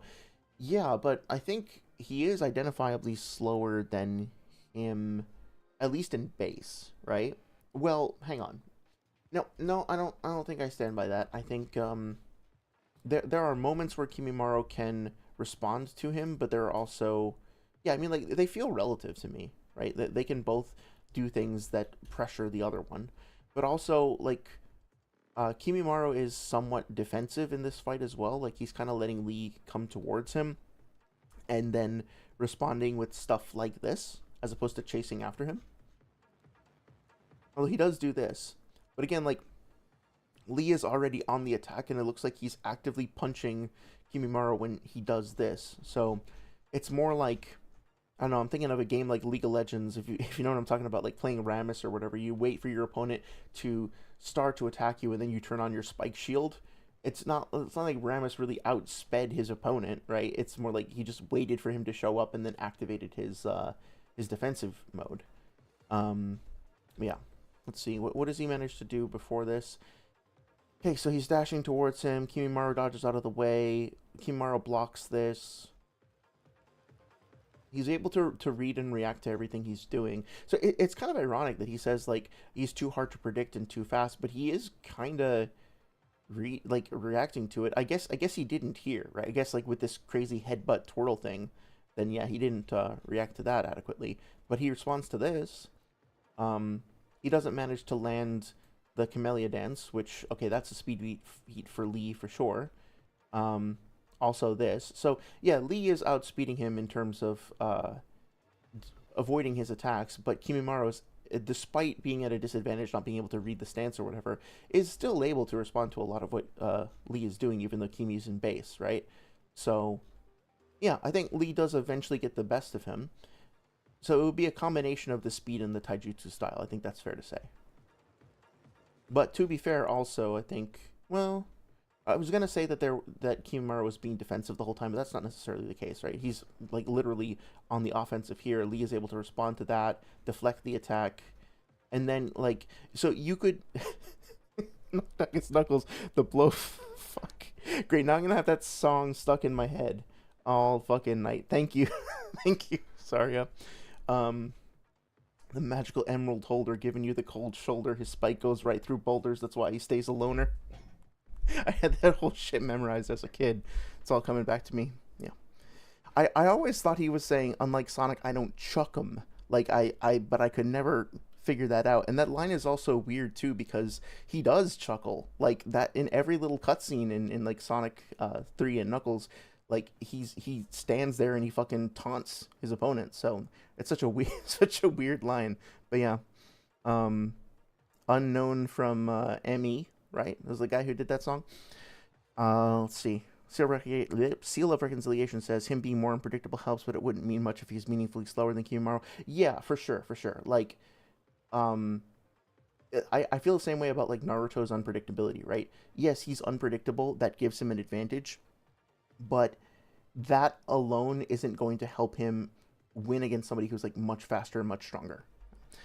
Basically, scaling to Kiyomaru makes Naruto look oddly slow for performing so poorly, even with a Kurama Chakra Amp. That's fair. That's fair. Though to be fair, says Seal, the Naruto fight is the only real issue I have with Lee scaling to Kiyomaru in speed. Weightlessly only really shares scaling with Sasuke, Gaara, and Naruto. I think that makes sense too, yeah. Well, with Kiyomaru too, right? I see. I see what you're saying. I think I do. Okay. Yep, I think that makes sense. Okay, yeah, so let's get started with the debate. Actually, I lied. Sorry, I'm gonna edge this out a little bit more. I'm gonna run to the bathroom so that once we get started, we can really lock in. Okay, give me like 2 minutes. Feel free to grab a drink, hydrate, stretch, and I'll be right back.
Okay, thank you for your patience.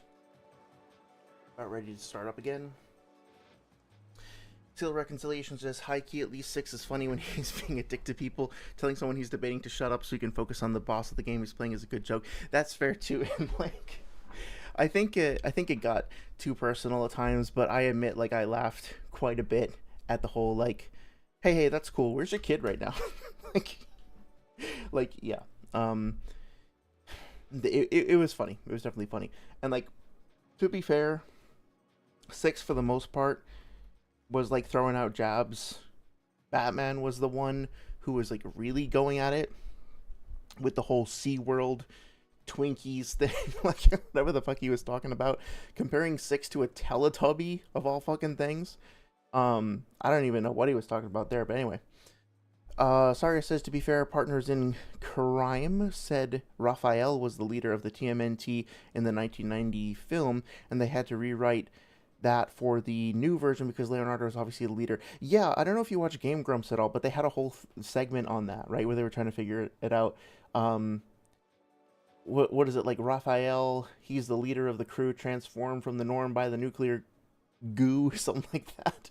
I've never actually seen TMNT, but I know about that line from that Game Grumps thing. Anyway, let's see. I think somebody mentioned debate starts at 1750. Okay, so I don't think that it's really worth going over the first few minutes of the debate. I think there was some interpersonal stuff that I was like not super impressed by. But let's just, like, for the sake of time, since it's a 4-hour debate anyway, let's just skip right to the arguments. I was also asked specifically to try to speed it up in order for to make good use of time. So I'm going to play it at a higher speed. Normally I don't do that. Actually, let me do 1.25 just so I can follow along too. I might adjust the speed as we go. Hopefully that's acceptable. If you guys have any issues with that, you want me to slow down or anything, let me know. Let me know if the audio is okay. I'm going to test it now. 3, 2, 1, boom. Like, everyone can hear you. I'll say it as well. Okay, that's fine.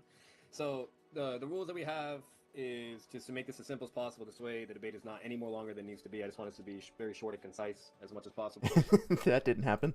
So the topic is Neji versus Sasuke. He has Final Valley Sasuke because we agreed that Neji slams Tuning Exam Sasuke.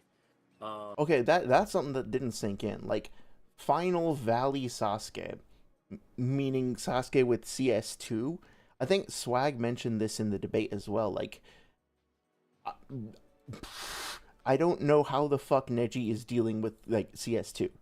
But okay. And other than that, the anime shall be utilized as well during part 1, but as long as there's not an objective contradiction. What's it called? So meaning, like, I'll give an example. Fucking Sasuke breaks Cuban Naruto's neck with a kick. Okay, in the anime, he fucking throws him off a cliff and slams his neck on the fucking ground, wrapping his legs around his neck. I actually don't mind that. I like the fact that they're considering feats from different versions of the story. As long as they're consistent, then that's fair. It's completely different. I mean, like, you know, you guys have heard me talk about this before, right? Like how, obviously, in the pain fight, as an example, this is an example I always use. It's different in the manga versus the anime, but it's cool. Scenario, but the same thing happens. Point being said is, obviously, you're fine either way. Okay, yeah, I appreciate your support. No worries. When we followed the manga, right? That came out first, yada yada, whatever. Just the anime changing it for whatever fucking stupid reason. Okay, another example, Hashirama. Appreciate it, Chronicle. With Bringer of Darkness shit. One does it in the manga, the other does it in the anime. Also, I mean, I know it's like right at the start of the debate, so it's whatever, and he doesn't do. Never mind. I was going off on a tangent. It doesn't matter. So if it's an objective contradiction, and the manga obviously came back out first, meaning I can't use that as evidence because that would make no sense. It's a contradiction. I will disagree with that just for the sake of being pedantic and say that, like, technically speaking, like, there's a chance that the anime could be, like, quote unquote correcting the manga. 1 second, I gotta close the door because I think my partner's home.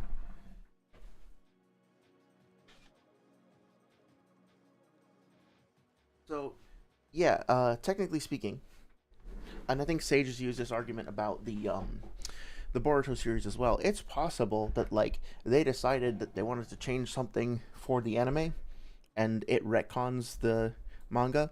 I usually don't take that approach, but hey, it's a possibility. It would be unfair of me to not at least mention it. One Smart says, "Got lock in." Yeah, we're locked in now. It never happened. So, I'm real fast. Am I still lagging, or I think 6, like, mercilessly slaughtering those poor sheep and goats, that should be grounds for disqualification.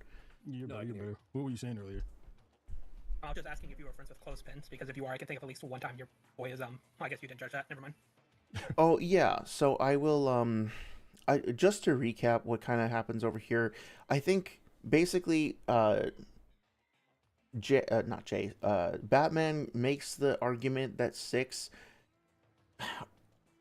I don't even really want to get into it, but basically, like, if you want to review this part, I was very not impressed with what Batman, like, how he, like, started off the debate. He seemed to be accusing 6 of, like, always being biased, and the only times that he wasn't biased just confirmed his bias. I really didn't like that line of discourse, so to speak. What was... I have not caught up with Sakamoto Days One Smart, but I've seen it advertised, and I feel like I should check it out. It looks pretty cool. Would you recommend it? Or you're like 4 minutes behind? Okay, no worries. The debate. I know Pinoy pins. I don't like knowing well though. Okay, then never mind. Then it doesn't count. They debated back in the day. I think they did Kakasu versus Pain when that was popular.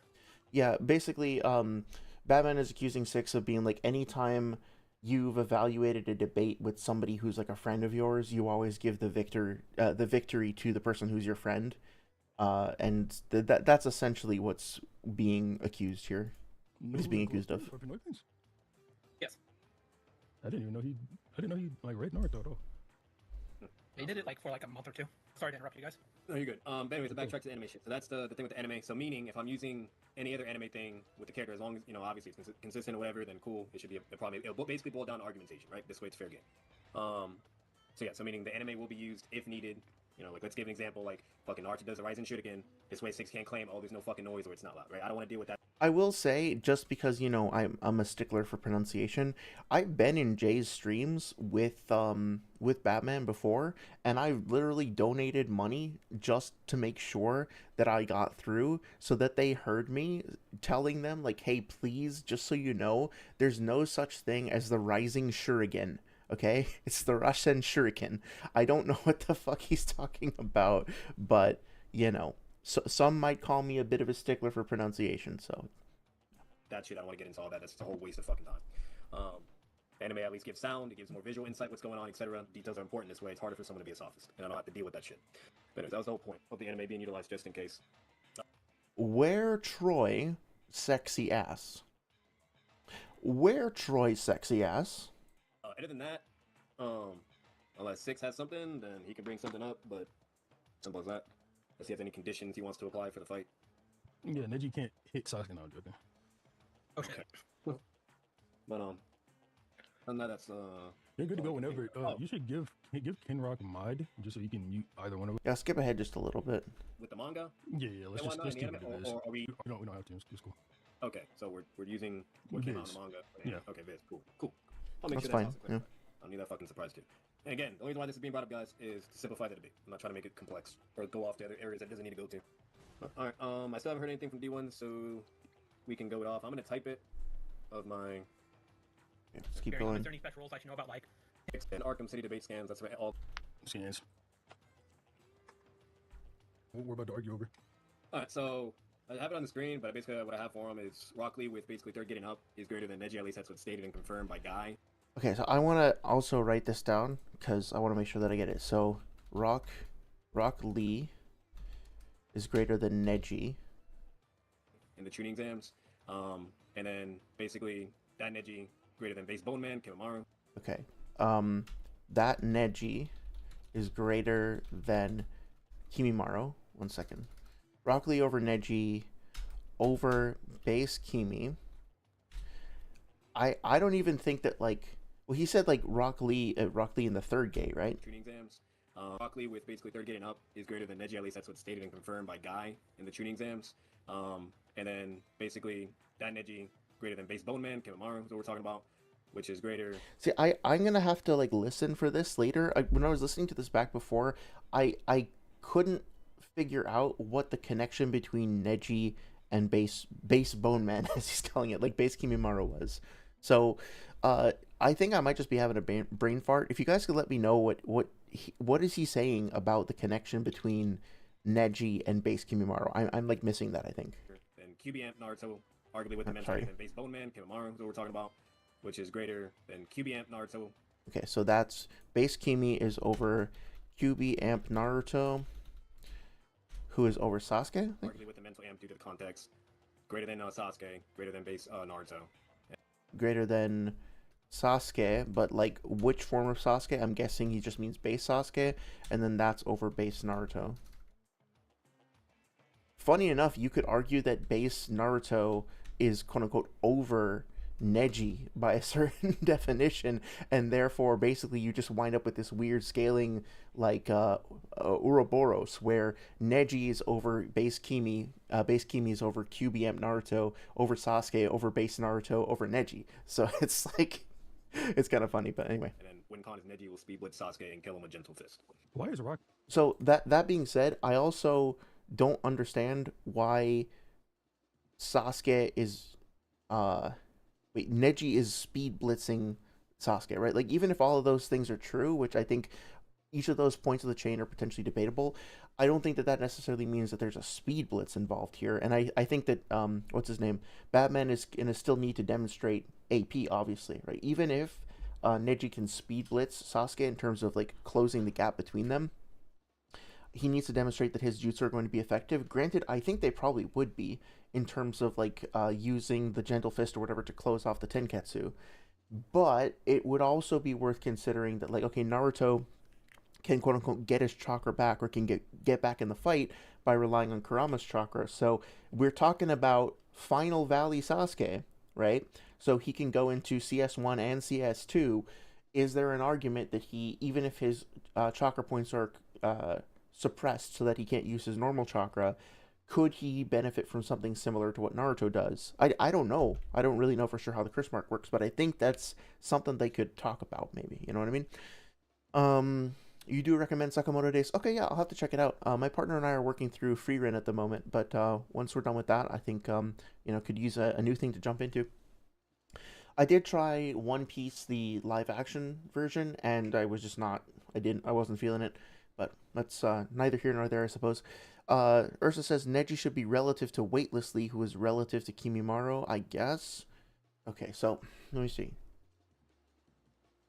Yeah, so then he would just that makes sense. So it would be more like Neji is let me do the courtesy here of fixing this. So Neji would be roughly equivalent to third Gate Lee, who would be over Weightlessly, who would be roughly equivalent to base Kimimaro, who would be over Kyuubi Naruto, who would be over Sasuke. So we don't need the base Naruto thing, and we don't need the Neji thing either. So it's basically, so the scaling chain would go like this. Neji is equivalent to third gate. Third gate is greater than Weightless. Weightless is equivalent to Kimi in base. Kimi is greater than Kyuubi, and Kyuubi is greater than Sasuke. So I guess what they must be arguing for base Sasuke at that part of the story, right? Because there's no way that like that I can see that Sasuke is like CS2 Sasuke is not inferior to the version of Naruto with like a the slit eyes and the fox pattern on his face and stuff. Kyuubi chakra utilizing Naruto, because like CS2 Sasuke goes up against like KN0, like chakra cloak branching fucking chakra cloak Naruto later on. So anyway, I'm pontificating here.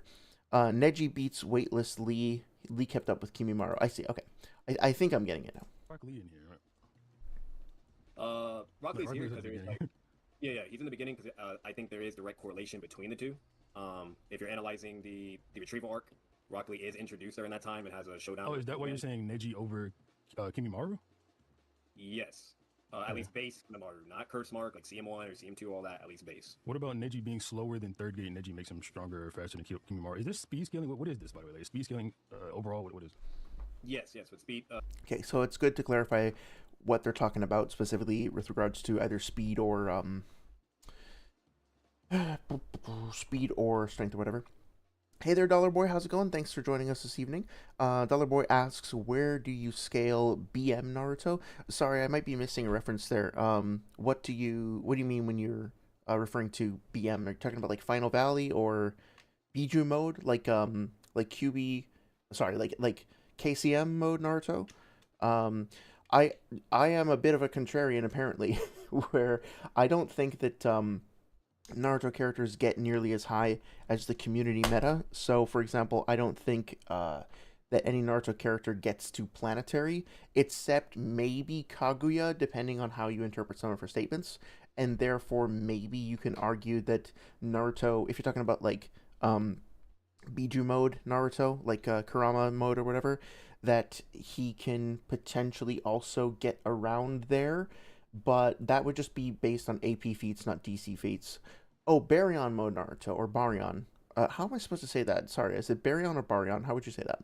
Um, I that Baryon mode Naruto is weird because I don't think that his like AP or DC feats per se are necessarily more impressive than when he's in KCM 2. But I will like I think the reason why Baryon mode is so terrifying, so effective, is specifically because it strips the life force from the opponent, and therefore it doesn't need to even have a greater amount of force behind it in order to accomplish that effect. So I don't even know if it's like if it's stronger in the traditional sense of like more force, more energy. Like if he were to hit a punching machine, right? You know, like in Dragon Ball and the Tenkaichi tournaments, like I think in the Majin Buu arc, they have this punching machine. You punch it and it shows you the strength of your punch, right? Like imagine you had one with infinite durability. Naruto goes into like Kurama Chakra, like sorry, KCM 2, and in his Kurama quote unquote avatar, he punches that shit as hard as he can, and then he goes into Baryon mode and he punches it as hard as he can. I don't think that the Baryon mode punch is necessarily going to be outputting more power. I think that it might be, but I don't think that's necessarily the case. I think it's more that like it has this life deletion, lifetime shortening effect, and that's what makes it stronger. So I would probably, I know this is probably going to sound controversial. I would probably say he's relative in terms of overall stats. It's just he then has this additional ability that's like almost like a poison that's stripping away his opponent's life force. Let's see. Isn't the QBM Naruto who was beating up Sasuke prior to the latter unlocking the third Tomoe using much more of Kurama's chakra than he was against Kimimaro? I think arguably, yeah. It depends on how much you think of Kurama's chakra got invested in making all those clones. But in other like to paraphrase, yeah, I do think that he goes into like another more heightened version of a transformation, if that makes sense. So he could be accessing more of Kurama's chakra at any given time. I think that's a perfectly fine interpretation. He could also just be using it in a better way. Yeah. Let's see. Baryon mode. Okay. Naruto, not above planetary. What are you smoking on? I'm not smoking anything, dude. Legitimately, I've been. We can talk about that more if you want, for sure. But yeah, I've listened to a lot of arguments saying that Naruto characters are like star level, galaxy, or even universal. And I don't think that any of those things really check out when you examine the evidence. I think it's mostly a misunderstanding because of the way that certain databook and like promotional materials are being interpreted, but within the context of the series itself, I don't think that that really works. If you wanted to say that Naruto characters are star mode or solar system mode, meaning not mode, I'm sorry, level, right? If you wanted to say, okay, take the energy that it would take to destroy planet Earth or overcome its gravitational binding energy, add that to the gravitational binding energy overcoming force of our sun, add those two things together. Do I think that there's an argument that a Naruto character could potentially output that amount of force? Yes. I disagree with it for reasons that I can get into if you want, but I can definitely understand where somebody would be coming from in making that claim. But once you get beyond that, like even talking about solar system level, meaning including all the planets in our solar system, no. Galaxy level, definitely not. Yeah, anything higher than that, absolutely not. Let's see. Baryon, who was blitzing and beating Ishiki, who no diff KCM2 and Sasuke. What are you smoking? Again, not smoking anything. If you want, like, I can put down a note to review Baryon mode. I don't want to get too off topic because I do want to make sure that we respond to this debate specifically. But yeah, if you want to do a stream and we talk about Baryon mode later, I'm not an expert on it. So I would want to go do the research, then we can come back and have that conversation. But yeah, I don't know. Like, I would have to evaluate if it's really a blitz. I wouldn't necessarily agree that it's a blitz. We would have to demonstrate that. Yes, Ishiki was definitely doing better than Sasuke and Naruto simultaneously, and also you could include Boruto and Kawaki in that fight as well, right? Let's see. Seal says Baryon mode does amp his stats. I'm pretty sure KCM2 Naruto wasn't able to outspeed Ishiki, and when he did land hits, Ishiki didn't react with nearly as much pain as he did against BM. Okay, that might be the case, yeah. Like again, I'll fully admit that I'm not as well versed on like Boruto stuff as I am on the original Naruto series. So I could be wrong about any of that stuff. I'll tell you what, like I wrote a note down to research it, and Dollar Boy, we're gonna have another stream on Sunday unless anything comes up. If you want to talk about that, then if you'd be interested in hanging out with us again, then I'm happy to try to do some research between now and then, and then we can talk about it more than when I actually have it like fresh in my mind, because I don't want to just like bullshit you either. Baryon mode definitely punches harder based on his performance against Ishiki in comparison. Okay, yeah, so it looks like the consensus here is that I might be wrong about that. That's fine. I'll look into it some more. Dollar Boy says Naruto and Sasuke was beating up people that can easily destroy a planet. This dude is on something. Momoshiki himself said he can destroy the Earth in TBV. Feel free to point that out where you think Momoshiki said he can destroy the Earth. I'm not really familiar with that. But yeah, I don't agree with the... Well, so here's the thing, right? Within the realm of power scaling, so to speak, the term planetary, when I say that, I'm specifically referring to the amount of energy that it would take to overcome the gravitational binding energy of planet Earth as a reference. Obviously, there are planets that are bigger or smaller than Earth, and so overcoming those things would require different amounts of energy. It would take a different amount of energy to defeat Pluto, for example, if we just called that a planet for a second, than Jupiter. So I'm just using that as a frame of reference. Based on my reading of the series, I don't think that any of the characters have demonstrated anything that is on that level, apart from Kaguya. Kaguya obviously has her ETSO, which she can use to bring everything in her own dimension, possibly including the dimension itself, down to nothing. And this is why I said that I think, okay, if you want to argue that Naruto characters are like a planet plus a star level, you use our star and our planet as a reference point. There's an argument there. And then if you think that, like, Kaguya can apply that same amount of chakra to herself defensively, and then Naruto with his attacks can overcome that defense. Because, like, I'm sure you remember, right? There's that moment in the Kaguya fight where Naruto, like, speed blitzes and cuts off fucking Kaguya's arm, and that's after, I think, she stabilizes, so that's, like, her strongest iteration. If you believe that Kaguya can apply that same level of chakra to her defense, that would be used to destroy her world, then there's an argument there that Naruto has the power output in his claw swipe that would be equivalent to destroying a star and a planet. For various reasons, I don't think that makes sense. I don't think that checks out, mostly because I think the ETSO's like properties aren't just related to, they're not just confined to energy expenditure. I think there's a more of a hack quality to it where it causes things to disintegrate on contact. So I think it's more nuanced than that. But if you believe that, then that's okay. Like, I don't really want to like draw a line in the sand about that. I disagree. But yeah, it's just once we start getting up to like when you do some research into how much more energy it would take to destroy the sun than it would to destroy the Earth, and then start thinking about like multiple solar systems, etc., it gets really, really crazy really fast, if you know what I mean. But anyway, I'll look more into the Baryon mode stuff. Seal, sorry, says that Seal, I thought he was using six paths because of the pigment being gone.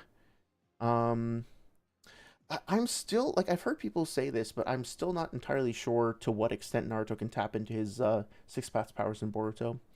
SO6P, oh yeah, okay, gotcha. Dollar Boy says, yeah, they do. An average human can't create moons. Like, I don't know what you're talking about there. Or what the fuck, Naruto tank a moon slicing attack. Naruto tank a cataclysm from modern Tentacles. Okay, like, I get where you're coming from for sure. So the moon slicing attack, just so you're aware, right? Like, the moon, if you watch the last, the moon in the last is not as big as our moon. It is both smaller and it is hollow inside. So it's not like interchangeable with the moon in our universe. What's his name? Toneri does cut through it, but he cuts through a small cross section of the moon. So it's not like he destroys the whole thing, right? He cuts through it, and if you watch the last and you like pause around the time that he does that, you can see that you can see Naruto and Toneri or whoever else like standing across the chasm from one another and looking at each other, and you can use their height to get a sense of just like how wide across the moon actually is, and it's really not as big as you might think. It's definitely not as big as our moon, and that feat is certainly impressive. Like, don't get me wrong, it's fucking cool that he cuts through the moon, but if you actually look at the amount of energy that he's expending, it's not again, it's not like as crazy as you might think given the size, the hollowing out and all that stuff. What else did he say? Tanks a Cataclysm from modern Ten Tails. Yeah, that's fine, but like um the fucking Cataclysm itself would need to be scaled. As far as I can tell, that doesn't even like it like dents the surface of the planet. Maybe it's like it causes natural disasters, but um I don't see any direct scaling from that to like planetary. Ursa says, Dollar Boy, if you're okay. Ursa says, if you're going to be cocky about scaling, how about you justify the idea that Naruto can punch a planet apart with actual feats? Yeah, I would love to see that too. I'm trying to be patient here, but like I would love to see that too. Dollar Boy says, so you're saying now that we should take out their own hacks and abilities? No, I'm not saying that. We are saying them having the ability shouldn't be included. No, their ability should be included, but it's just like, are we talking? So, if Kaguya's planetary destruction feat is due to a hack, right? Then and she can't apply the same amount of chakra to her defenses that she like if she can't like translate that into defense, then when it comes to talking about does Naruto scale to her, what we're really saying is does Naruto's attack power scale above her defensive power? And if we don't know if her defensive power scales to that hacky attack, then we don't know if Naruto also scales to the attack power of that attack, if that makes sense. So I'm not saying it's like set in stone proven that that Naruto couldn't rip apart the whole planet with a with a claw swipe, or even like not to straw man, like even that he couldn't like output that amount of force, even if it doesn't have that widespread of a area of effect. But I am saying that I don't think we have any evidence supporting that, or like we have insufficient evidence supporting that proposition based on examining the Kaguya fight. I don't agree that points us to it. And now, I'm not gonna prove to you that the moon is not hollow. You can Google that yourself. Yeah, we do have an astrophysicist in chat if you really want to get into that. But I think that's something you can discover for yourself. So I'm gonna go back to the debate for now. Just overall speed and whatnot. Okay. What's it called? With Sasuke and Naruto, at least we see it blatantly in the Final Valley. They're both capable of injuring each other just with physical taijutsu. Yeah, we'll get into that stuff later. What about being slower than Third Gate Lee makes Neji faster than Kimimaro? Oh yeah, you want to know that? I got you.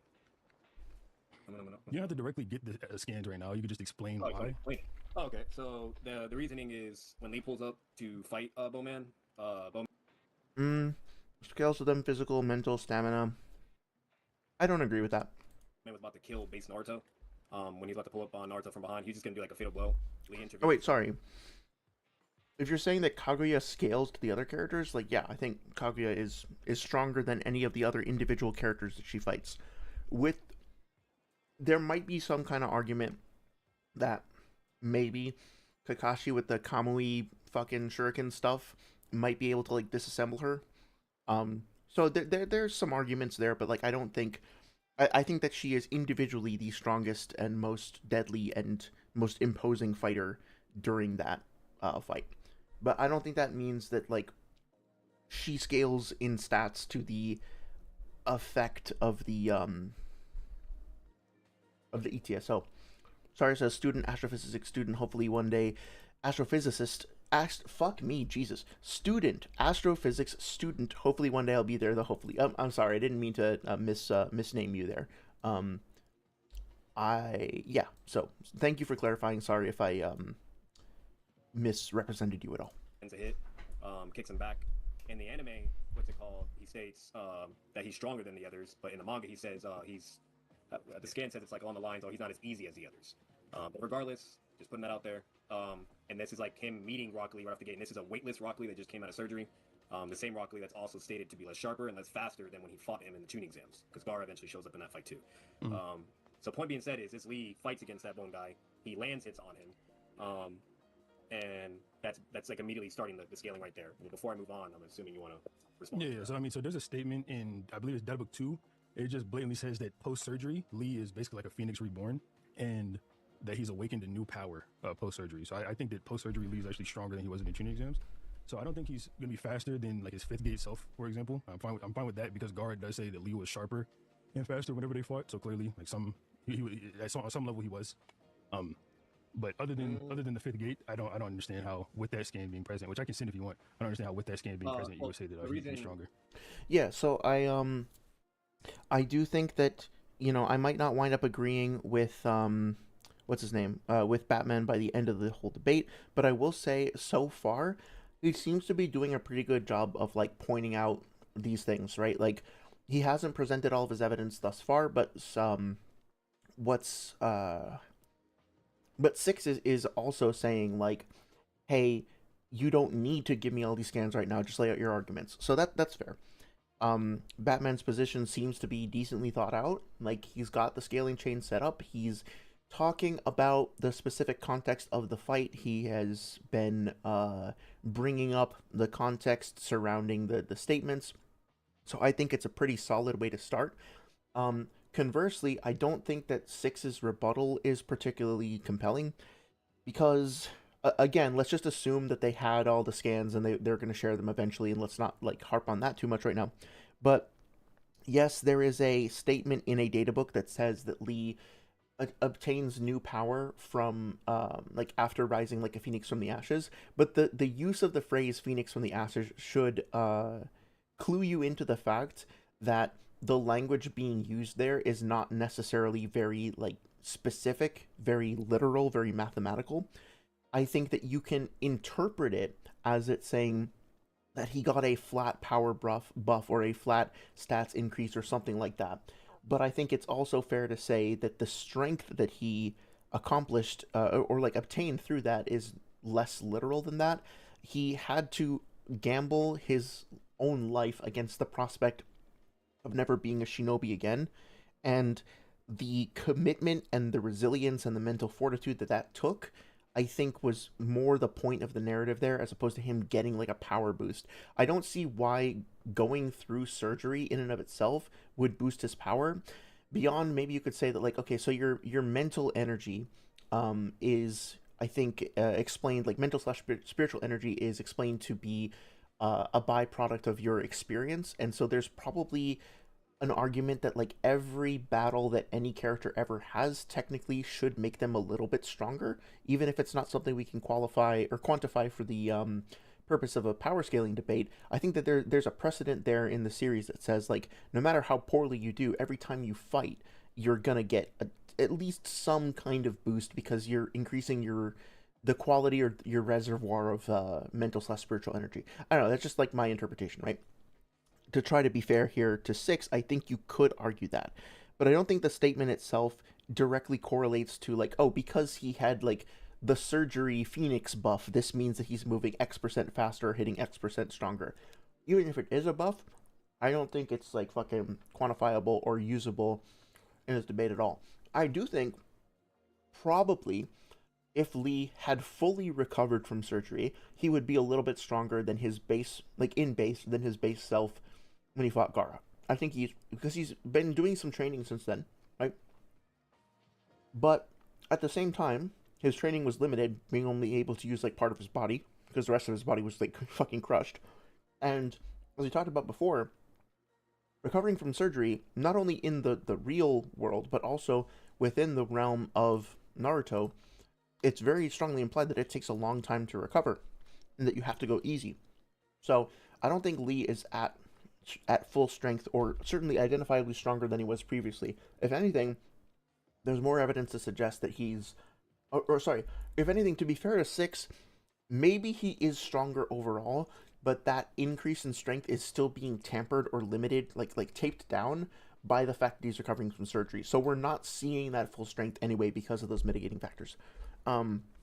Anyway, to go back up to chat a little bit, Dollar Boy, I think, yeah, it's true that you need mental and physical energy to create chakra, but I guess what I'm saying is, like, if Naruto had his clone make a Rasen Shuriken and threw the Rasen Shuriken at him, he wouldn't necessarily be able to defend against the Rasen Shuriken just because he could take all of the chakra that he would have used to make a second Rasen Shuriken, for example, and instead just, like, put it into a QB cloak around himself or something, right? Like, it's possible that certain attacks just have more, like, piercing properties or hacks properties or other esoteric properties like that that go beyond just raw power output. It's not like in Dragon Ball where a lot of, like, as far as I can tell, like Vegeta's Final Flash or his Big Bang Attack or his Gallic Gun or his Danmaku like bursts or whatever, they're all just like different forms of ki or chi, whatever. It's not like he has, like Krillin has a Kianzan, right? The Destructo Disc. And that seems to have more piercing, slicing properties than his regular Ki Blast. I think, feel free to double check this if you want. But if you go back and look at Krillin fighting Nappa, I don't think he's able to do like anything against Nappa in the beginning of the fight, even though he's throwing Ki Blasts at him. But then he throws the Kianzan, and then that is implied, I think, to be able to take off like Nappa's head. Does that mean that there's more energy behind that blast, or does it mean that there's something about that attack that just has better piercing properties, right? So I think when you're considering something like Kaguya's ETSO, it's not just this big energy blast, it's this ball of like matter disintegrating, negating whatever, right? Like I think that if she would have put that on the end of a stick and just like swing it around like up and down on the planet, that she could probably just like disintegrate the planet without having the TSO explode. They can explode. We see them do that. And I think we see them do that against fucking Obito, or when Obito like tries to attach it to Minato or whatever. They can explode for sure, but also you can just like push them into things, and then the things they get pushed into will disintegrate. So it's dubitable, if it's doubtful, whether or not that works. That makes sense. Not as simple as that. Yeah, One Smart says the Ten-Tails body turning into a tree that rips through the planet is enough for planetary after that point. Well, I definitely like that argument. I think Kakazu and Holidays brought that up a while ago as well. The problem that I have with that is that I think I have a slightly stronger objection and then maybe a weaker objection. The stronger one is that you have to remember that the crust of the Earth is a very thin layer compared to the core and compared to all the layers that lead down to the core. So even if the tree's roots were capable of extending around the entire Earth, I haven't seen any evidence that they're actually penetrating through the Earth's core and coming out the other side. Even if they did, the fact that they did that on a planetary scale doesn't necessarily mean that like the amount of rock that they had to displace in order to make that happen, I don't think that would inherently be equivalent to overcoming the gravitational binding energy of the planet, right? There's a difference between tunneling through things and pushing them away versus vaporizing them or disintegrating them entirely, right? So I don't find that, I think it's a really interesting idea, but I don't find it compelling enough to say that it's a planetary feat.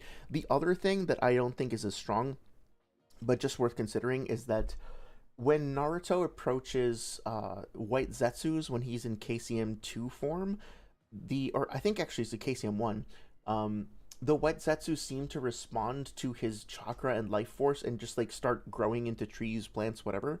So I think there's an argument that like maybe something about the amount of life force in the God Tree is more taking advantage of the root systems and networks and plant life that is already on the planet, and those are being stimulated and sort of being incorporated into the tree.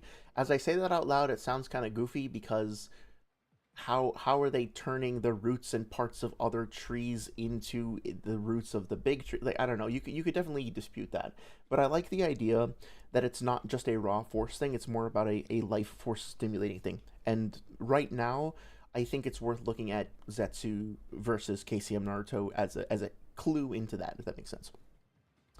Sorry says, no, you're fine. I just wanted to clarify because, as you've seen with me posting homework in the server occasion, I'm still growing. Oh yeah, that's totally fine. I want to make sure that I'm representing you correctly. Ursa says, so Dollar Boy, just because you need stamina as energy doesn't mean you scale to your jutsu. Yeah, exactly. Because the jutsu and Naruto very clearly have different properties based on their transformations and stuff.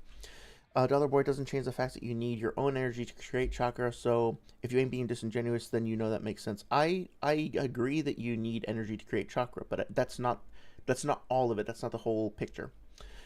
Saria says, that makes me want to play Elden Ring again and make a baddie who walks around 4-tapping bosses. Yeah, you should do it. I was actually just recently-ish playing through some of the DLC again. It's such a good game. Ursa says, no, Dollar Boy, you're tunneling into your own interpretation and using it as a shield. Fact is, chakra doesn't one-to-one scale to anything. You need chakra control and refinement to accomplish jutsu at all, so you don't just get the stats for free. Yes, that is very true. Your chakra efficiency, your aptitude, and what transformations and techniques you decide to apply to it also matter greatly. Let's see. Once more, we have seen good train on Kinkai's planet. It takes a Super Saiyan Goku to block base Goku's Kamehameha. I don't remember the episode number. Oh, Goku train. Let me read that again. We have seen Goku train on Kinkai's planet. Yes. It takes Super Saiyan Goku to block base Goku's Kamehameha. So I don't remember what you're referring to, but you're saying that, like, the key output of base Goku would also defeat it. So if like base Goku cloned himself and there was a 100% identical clone, and Goku A fired his Kamehameha at Goku B, that Goku B would not be able to block it. It would take him going into Super Saiyan mode in order to block it. I don't think that matches up with what I've seen in the series. I think that, like, characters can either block or repel or parry ki as long as they have enough ki themselves. So wouldn't it be the case that, like, as long as Goku B has equivalent ki to Goku A, that he would just be able to block it or whatever? I'm not an expert. I could be wrong, but yeah. Yeah, the reason in direct correlation. So I do disagree with that, because Six responded and said that basically we with the data book and whatnot, therefore that explains why there's a drastic discrepancy in power between the two. But I'll explain my disagreement. But to answer his other question, what he said before, I think he said drastic. I think that's a little bit of a straw man, but it's no big deal. The reason why is because Naruto has to immediately go to QB Amp to fight the Bone Guy, because he knows he's the real deal. And the reason why is because when the Bone Guy... I don't think that's necessarily true. I don't think he has to go. I'm splitting hairs. He doesn't have to go into it. Sorry. He would have to go into, like, KN0 to really stand a chance against Kimimaro if they were both going at each other super intensely. I don't think I just want to, like, clarify that I don't think Naruto's going through the mental process of being like, okay, now I am starting the fight against this guy and I have to activate this level of power because I know if I don't, I'll fail. Or something like that. I think he's just, like, really fucking pissed and kind of desperate about Sasuke, and that's why he goes into that, like, hyped mode. But yeah, it amounts to the same thing. It's just a semantic thing. Guy first appears, unless you disagree with the Six, he basically moves so fast that he's able to take the barrel from Shikamaru and Naruto, and could have killed him right there and then if he wanted to, but he just moves really quick, gets behind them, they're like, oh shit, takes the barrel, moves back over to Taiyo before they could even move or respawn. And then he tells Taiyo, I would kill you because you're trash, blah blah, but I'm gonna let you be useful and basically keep these guys behind while I go deliver the vessel to Orochimaru. So basically, point being said is, like, there's, like, a direct emphasis that he's superior than Shikamaru, Naruto, and Taiyo, based upon his statement. Yeah, Bone Man. That's correct. And then that. Yeah, just I've been crappy about this before. I apologize. Just to so everybody's on the same page. Kido Maru, ending in an U sound. That is the spider dude who fights Neji and fires off the the bow, and he has, like, the gold skin stuff that makes him harden. And then Kimimaro, ending with an O, is the bone dude. Just to clarify, I know that can be confusing. That was, like, Naruto gauging him right there and then.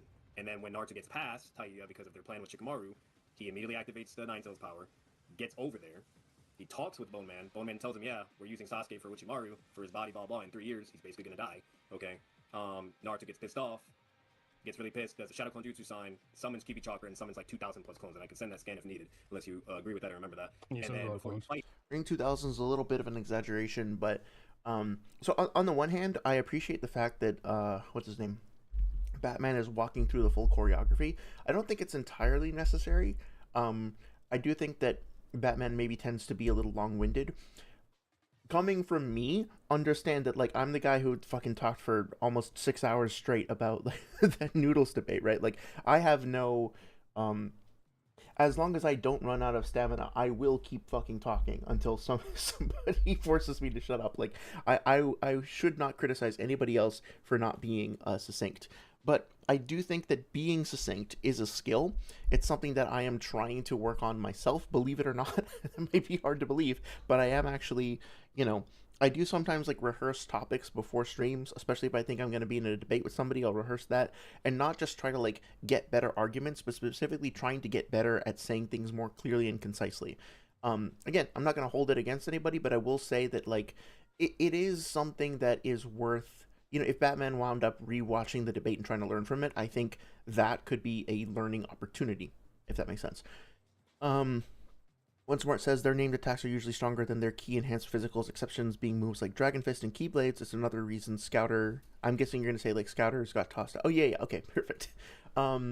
Yeah, so I would be curious if you feel like elaborating on that, because I was wondering about that. When Vegeta uses like Gallic Gun or fucking like Final Flash or Big Bang or whatever, as far as I can tell, I couldn't really identify something that made it different in terms of its properties or construction versus other attacks. Like, obviously, Taioken with a T, the Solar Flare, and the, like, illusion technique where Goku runs around really fast, and the Kienzan, and, I guess, like, the exploding ghost technique that Gotenks uses comes to mind. Like, there are definitely some out there that seem to have different properties, but Piccolo's Hellzone Grenade, if that's even what it's called, where he's fighting 18 or 17, and he launches a bunch of little balls into the air, and then they all kind of converge on 17.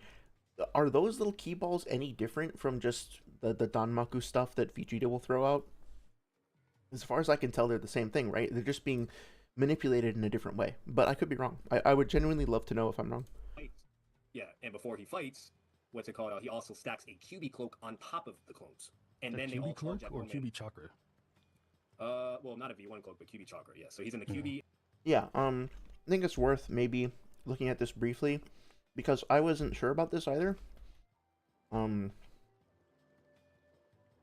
really stack a cloak on top of it, but he does have like an aura when he starts off the fight. I don't think that this is equivalent to KN0, but it is worth noting that there's a visual effect that shows up at first, but it's not maintained throughout the rest of the fight, right? So, like, Chapter 206, none of the clones really have this aura or anything applied to them. If we go back to 205, 204, forget. Sorry, let me get there. Yeah, so they don't have the cloak on them now or any kind of visual effect. It's so annoying how, like, these three boss fights are, like, interwoven with one another. So, yeah, over here we do see this Naruto have a bit of a cloak, but the others don't. This one does. Then it does look like the cloak is popping up on these other ones, too. So, I think it is kind of fair, what Batman is saying. I think it's also fair for Six to dispute this, and to identify that it's not, like, a full-on cloak. But yeah, it is kind of interesting to me that they start off the fight with this aura or cloak or whatever you want to call it, but then he loses it pretty fast after that. So just worth noting, I guess.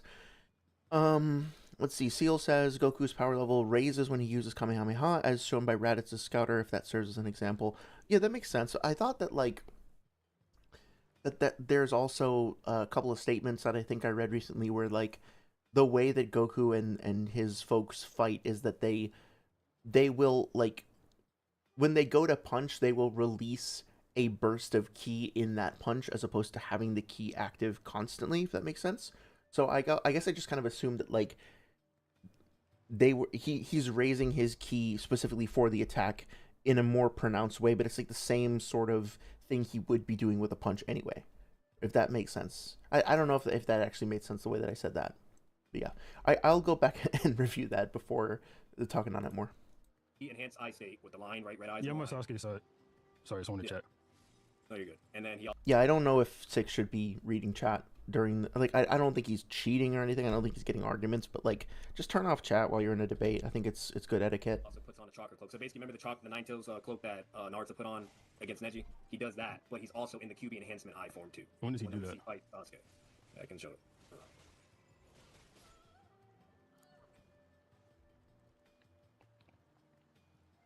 Kimimaro flares an aura a bit when the fight starts. Let's see.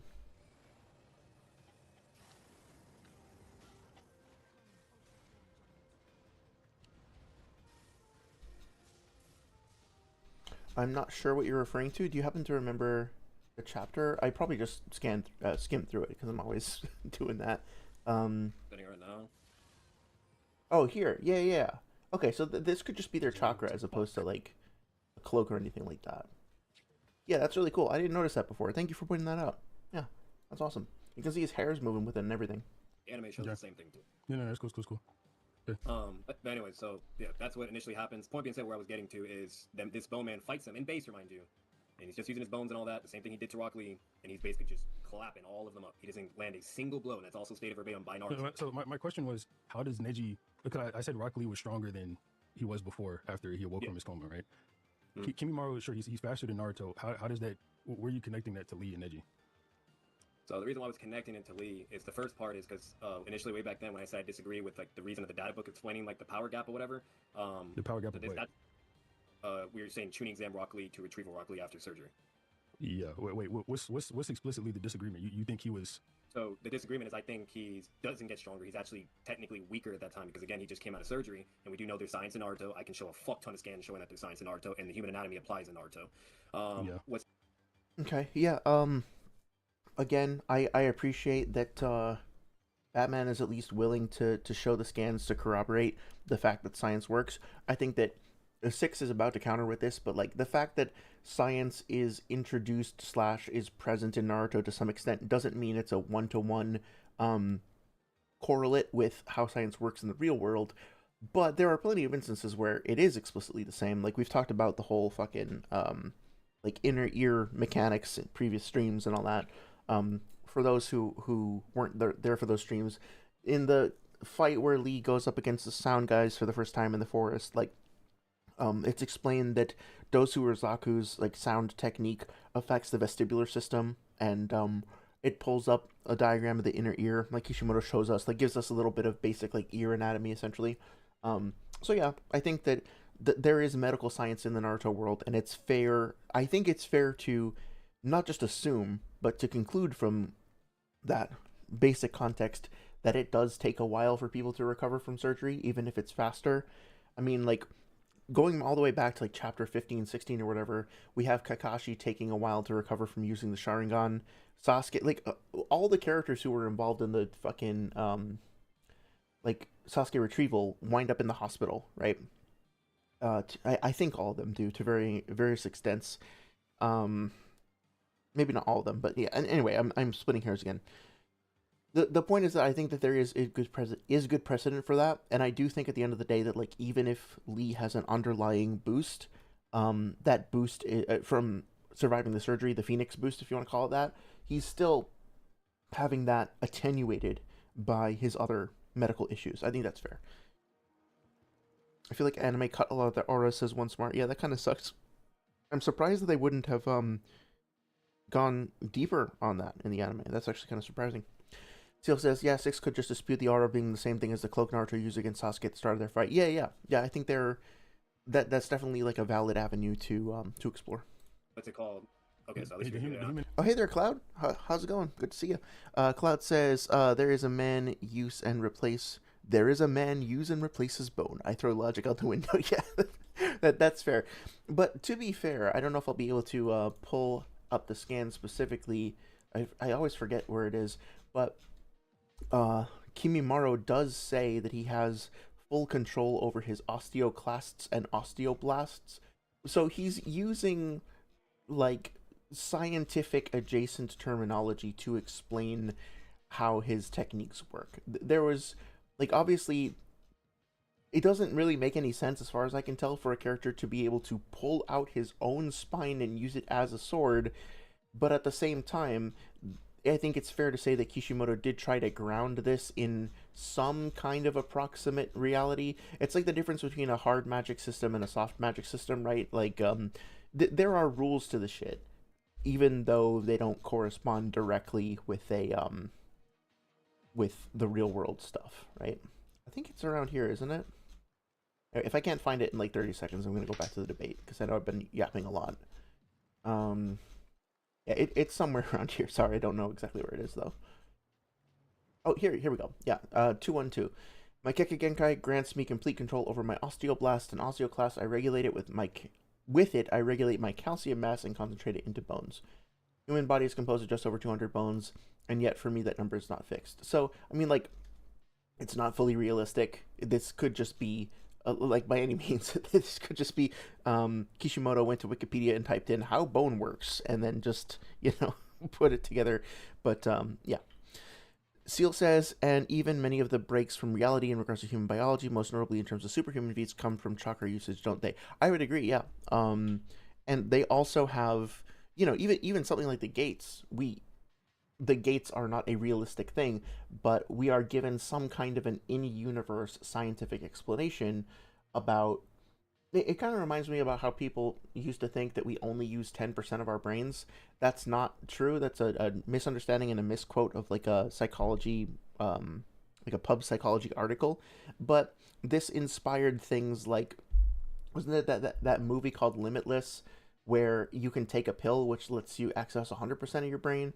Like that trope or whatever has been used. I can't tell you how many times in various forms of media because it's riffing on that concept, right? So I think that even though the concept itself isn't scientific, taking it as a jumping off point to then create a concrete-ish rule set for your universe is something that is done pretty frequently in fiction. So. Seal says Kimimaro must have a ridiculously good healing factor that just doesn't fix his illness for some reason. Despite creating new bones, he would have died from pulling out so many bones otherwise. Yeah, that makes sense. I kind of like the idea that, like, he's pulling out his spine, and while he's pulling out the top of it, the bottom of it is already being, like, repaired and reintegrated or something like that. That'd be really cool. The human anatomy applies to Naruto, but the way that it applies is obviously different, right? Because their physiology is a little bit different since they have chakra and whatnot.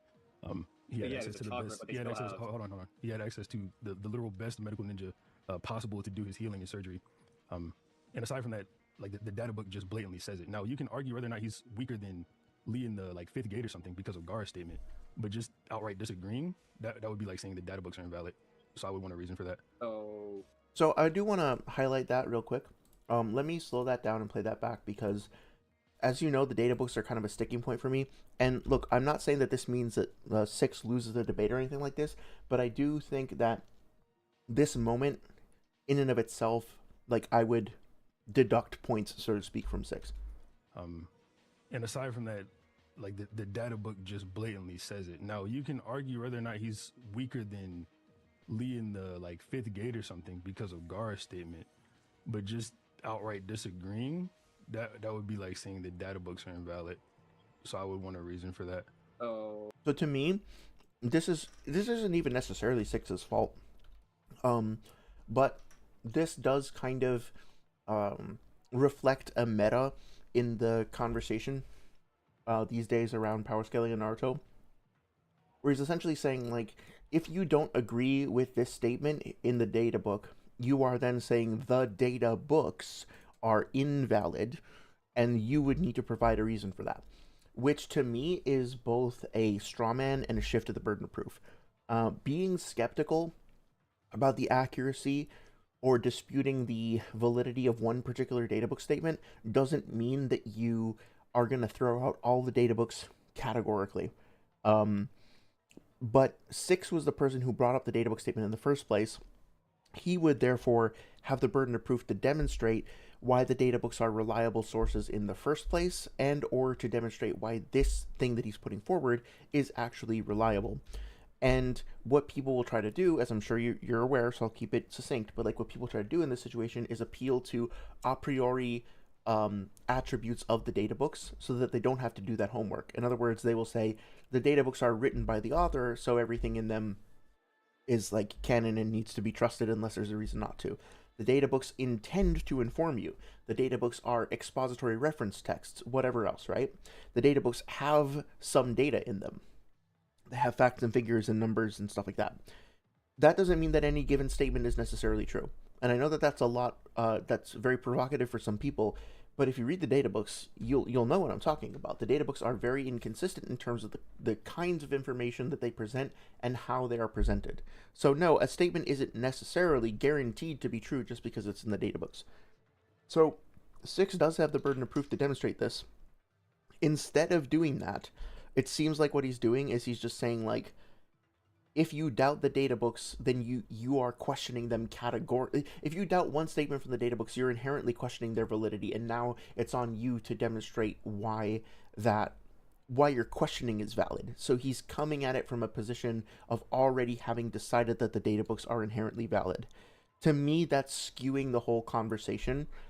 And again, I don't I don't even think it's his fault. It's something that the whole community. How can I be most fair about this?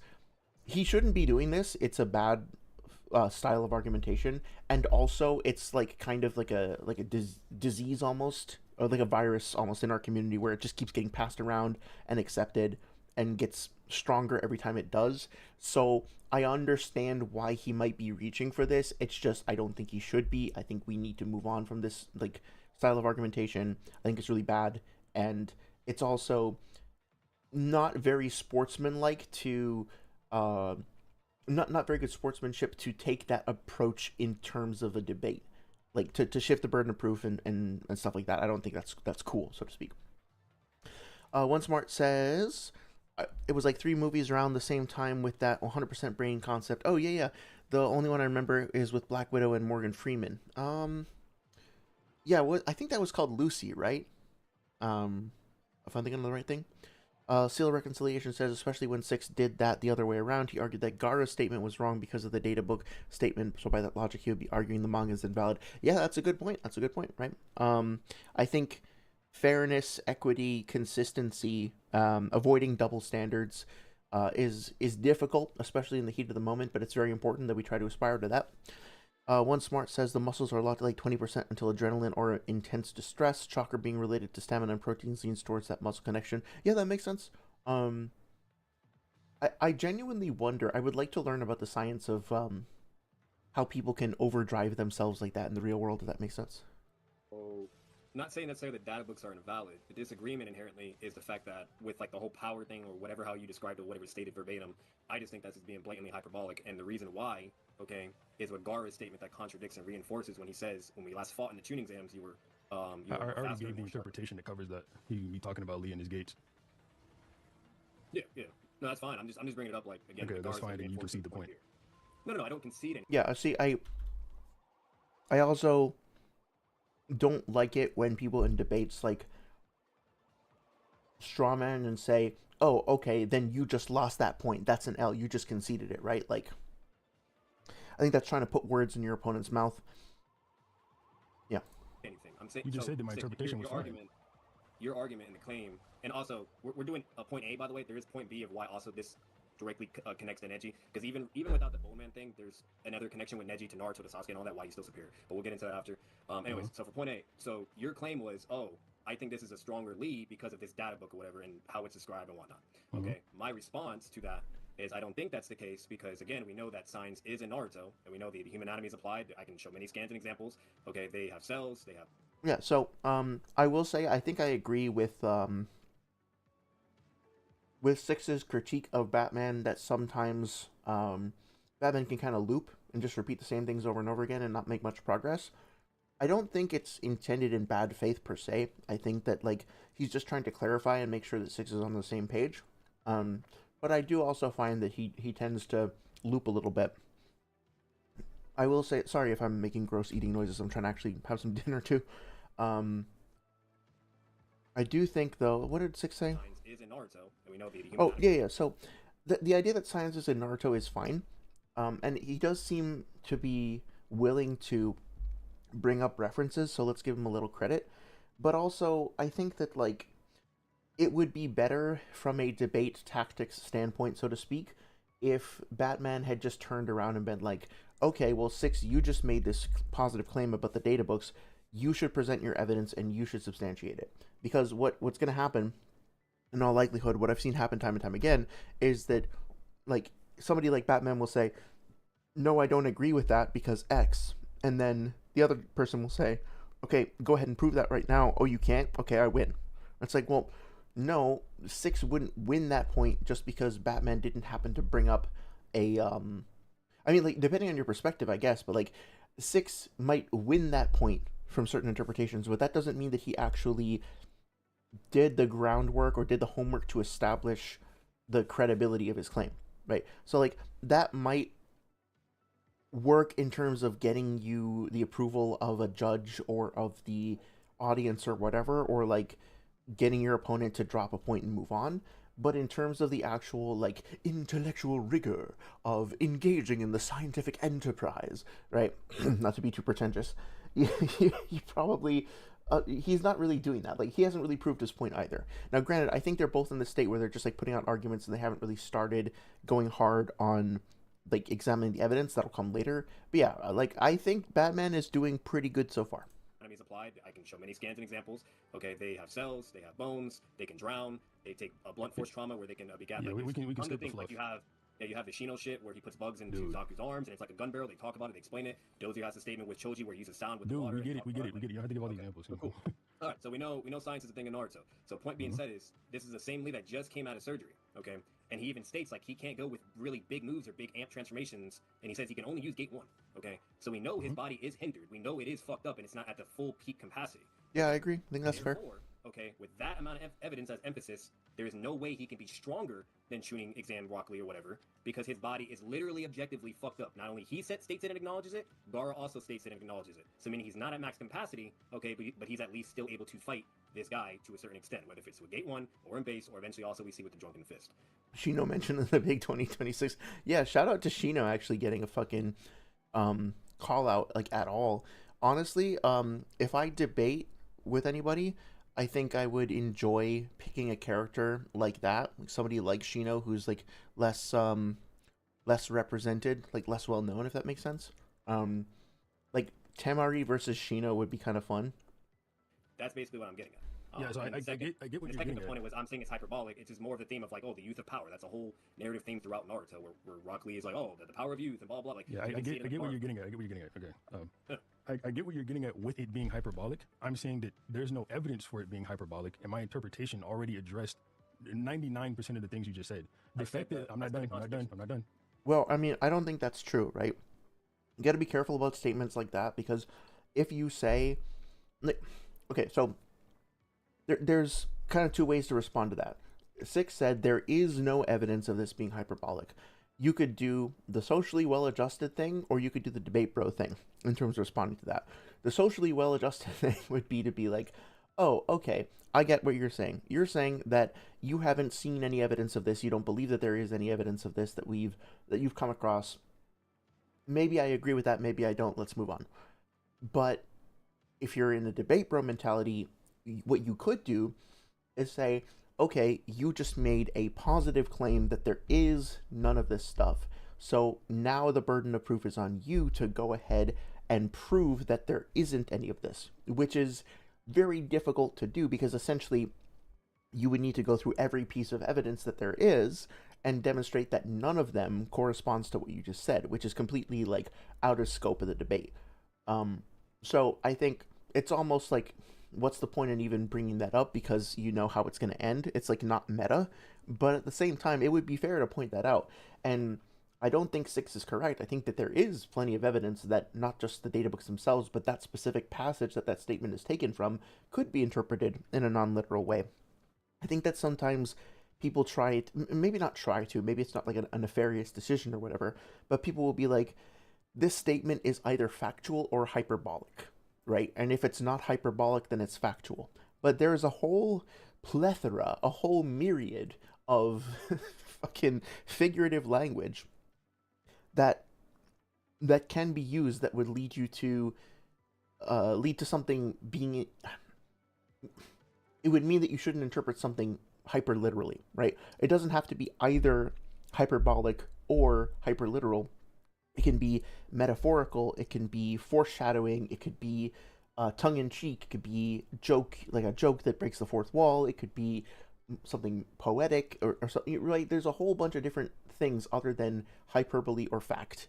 And I don't even think that Six is doing this intentionally. I just think that there's a tendency to be like, oh, you said hyperbole, prove that it's hyperbole. If not, then it's provably true. And that's not how that works. That's not a good standard of evidence. That's not really fair, right? Saria says Shino is ignored by the fans just like he's ignored by the fans in the universe. It's true. It's the canonicity of his personality is extending beyond the bounds of fiction. Truly one of the better characters in the verse. I actually would love to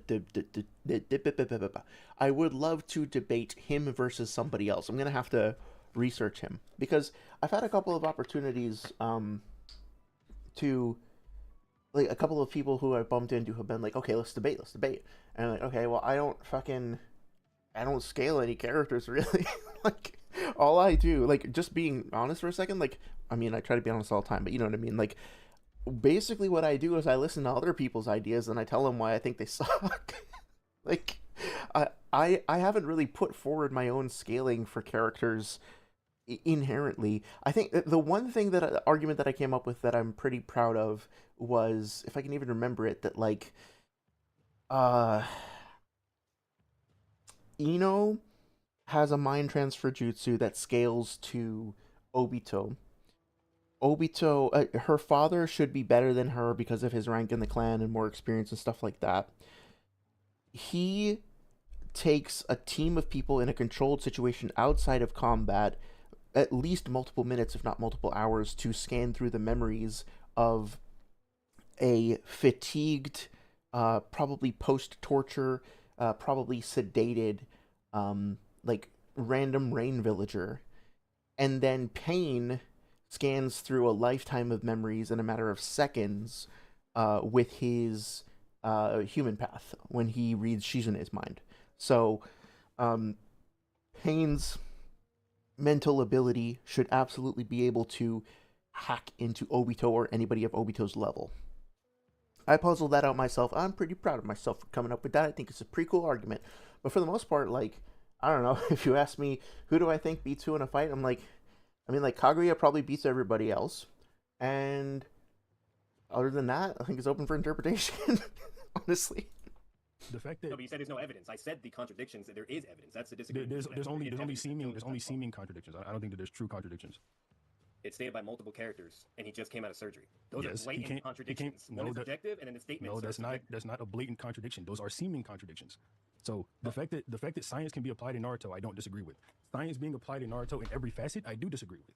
There are people in this verse who can move at the speed of light. There's people in this verse who can move at the speed of sound. There's people in this verse, who just have chakra, right? So like Naruto is clearly science fiction and science as well, right?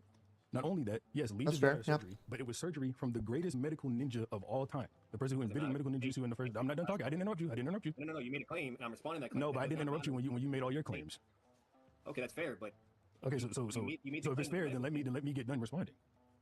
Yeah, I do think it's kind of funny that Six points this out now because like he interrupts fucking Batman constantly over the course of the rest of this debate. Just for the record. Not a direct contradiction to that claim, though. That's what I'm getting at, and then you can keep going. Lee literally states he can only use up to the first gate that his body. Yeah, I think again I'm kind of with Batman on this. I think yes, Tsunade is the best surgeon or whatever. Like she's the best medical user of medical ninjutsu in the world, maybe even in the history of shinobi. Like apart from Hashirama, I think in recent shinobi memory she's probably the best medical person ever. And I don't even know if Hashirama was able to heal other people with his abilities. He just had his own like regeneration, right? So she might literally be the best doctor in the entire world ever in history. That doesn't mean that she's going to necessarily restore Lee to 100%. And if Six's argument here is that just because she's really, really good at healing, that would negate any debuffs that Lee would have post-surgery, that would be contradicted by all those other statements. Now, I think that this might be... It might have, in retrospect, it might have been better for Batman to have either sent the scans ahead of the debate, or to specifically have taken like 5 or 10 minutes at the beginning to lay out all the scans, because maybe if Six had seen the evidence and it had been a conversation specifically about the discrete data points, then this could have gone more smoothly. I don't know, but I'd like to think that might have been the case. But yeah, like if Batman had been able to come forward and be like, okay, here are 3, 4, 5 scans of characters saying that like fucking Lee is still not at 100% after the surgery, it would be a lot harder for Six to be like, well, but she's the best medical ninja ever, right? Like, and Saria, of course, would eat Tsunade, which I think you will find yourself in good company with oh yeah, I'll take it however I will. Yeah, for sure. You enjoy. You have my blessing. I hope that you enjoy yourself. Not exactly my style, but I totally respect it, and I wish you two the best. You three, actually. Body is fucked up, and he can't go any further more. Like you're saying, oh, he has the best medical blah blah. Like I get that, Lee, sure, I agree wait. that she's a medical That's specialist. just another but Lee seeming acknowledges- contradiction. Wait, Lee says he'll only go up to the first gate. He doesn't say that's all he can use. He doesn't want to fuck his body up again. I'll send this guy. No, that's not. Like he outright states his body is fucked up, and he explains what he means on it. And again, the further correlation. Yeah, it's kind of a weird statement from Six here, because like, yeah, he doesn't want to go beyond the first gate because it'll hurt him. The gates hurt him previously, but it's gonna hurt him more now. It might like kill him or seriously fuck him up because he's still recovering from the surgery. So I don't really know what Six's point with that was. We'll keep listening. Oh, Seal says, weird that Six didn't really address the Gaara and can only achieve one gate statements, even though his broader argument of Lee not getting nerfed by surgery is fine. Well, I think I've made my perspective clear that I do think that the surgery nerf is at least worth considering. But yeah, the can only activate one gate statement, I think is... there's a specific reason for that, and I don't really agree with how Six tried to address that, if that makes sense. To that claim for the evidence, Gaara eventually comes because he was observing him fight, and he literally says like you're less sharper and less faster than you were in the fucking tuning exams. Flat out saying that he's not at his peak. He's below. Yeah, my interpretation already addressed that. I think he's talking about gate 5. I don't think he's talking about base Lee. I don't think there's a reason to believe that. Why would he be? Can you get the evidence of what Lee said so we can actually progress in the debate? I'm getting the evidence, but why would Gaara talk about the gates when it's Rock Lee fighting, okay, in Drunken Fist base and then using gate 1? So we don't know how long Gaara was watching Lee fight. So saying that he watched him use gate 1 is a nothing burger claim. There's no way to even prove that. But Rock Lee in gate 5 is still Rock Lee. So he can be saying, okay, Lee, you were faster and stronger when we fought before because he was faster and stronger in gate 5. Gate 5 Lee is not a new character. It's not like a fucking Naruto. I think that's fair. I've kind of gone back and forth in my head about this, but I think it's fair play to question what Gaara is referring to specifically. And what he says is like, you're not as sharp as when we fought before. And that could mean, well, hang on. Let's look at the statement. Let's look at the statement for a sec. Was it 212? Let me see.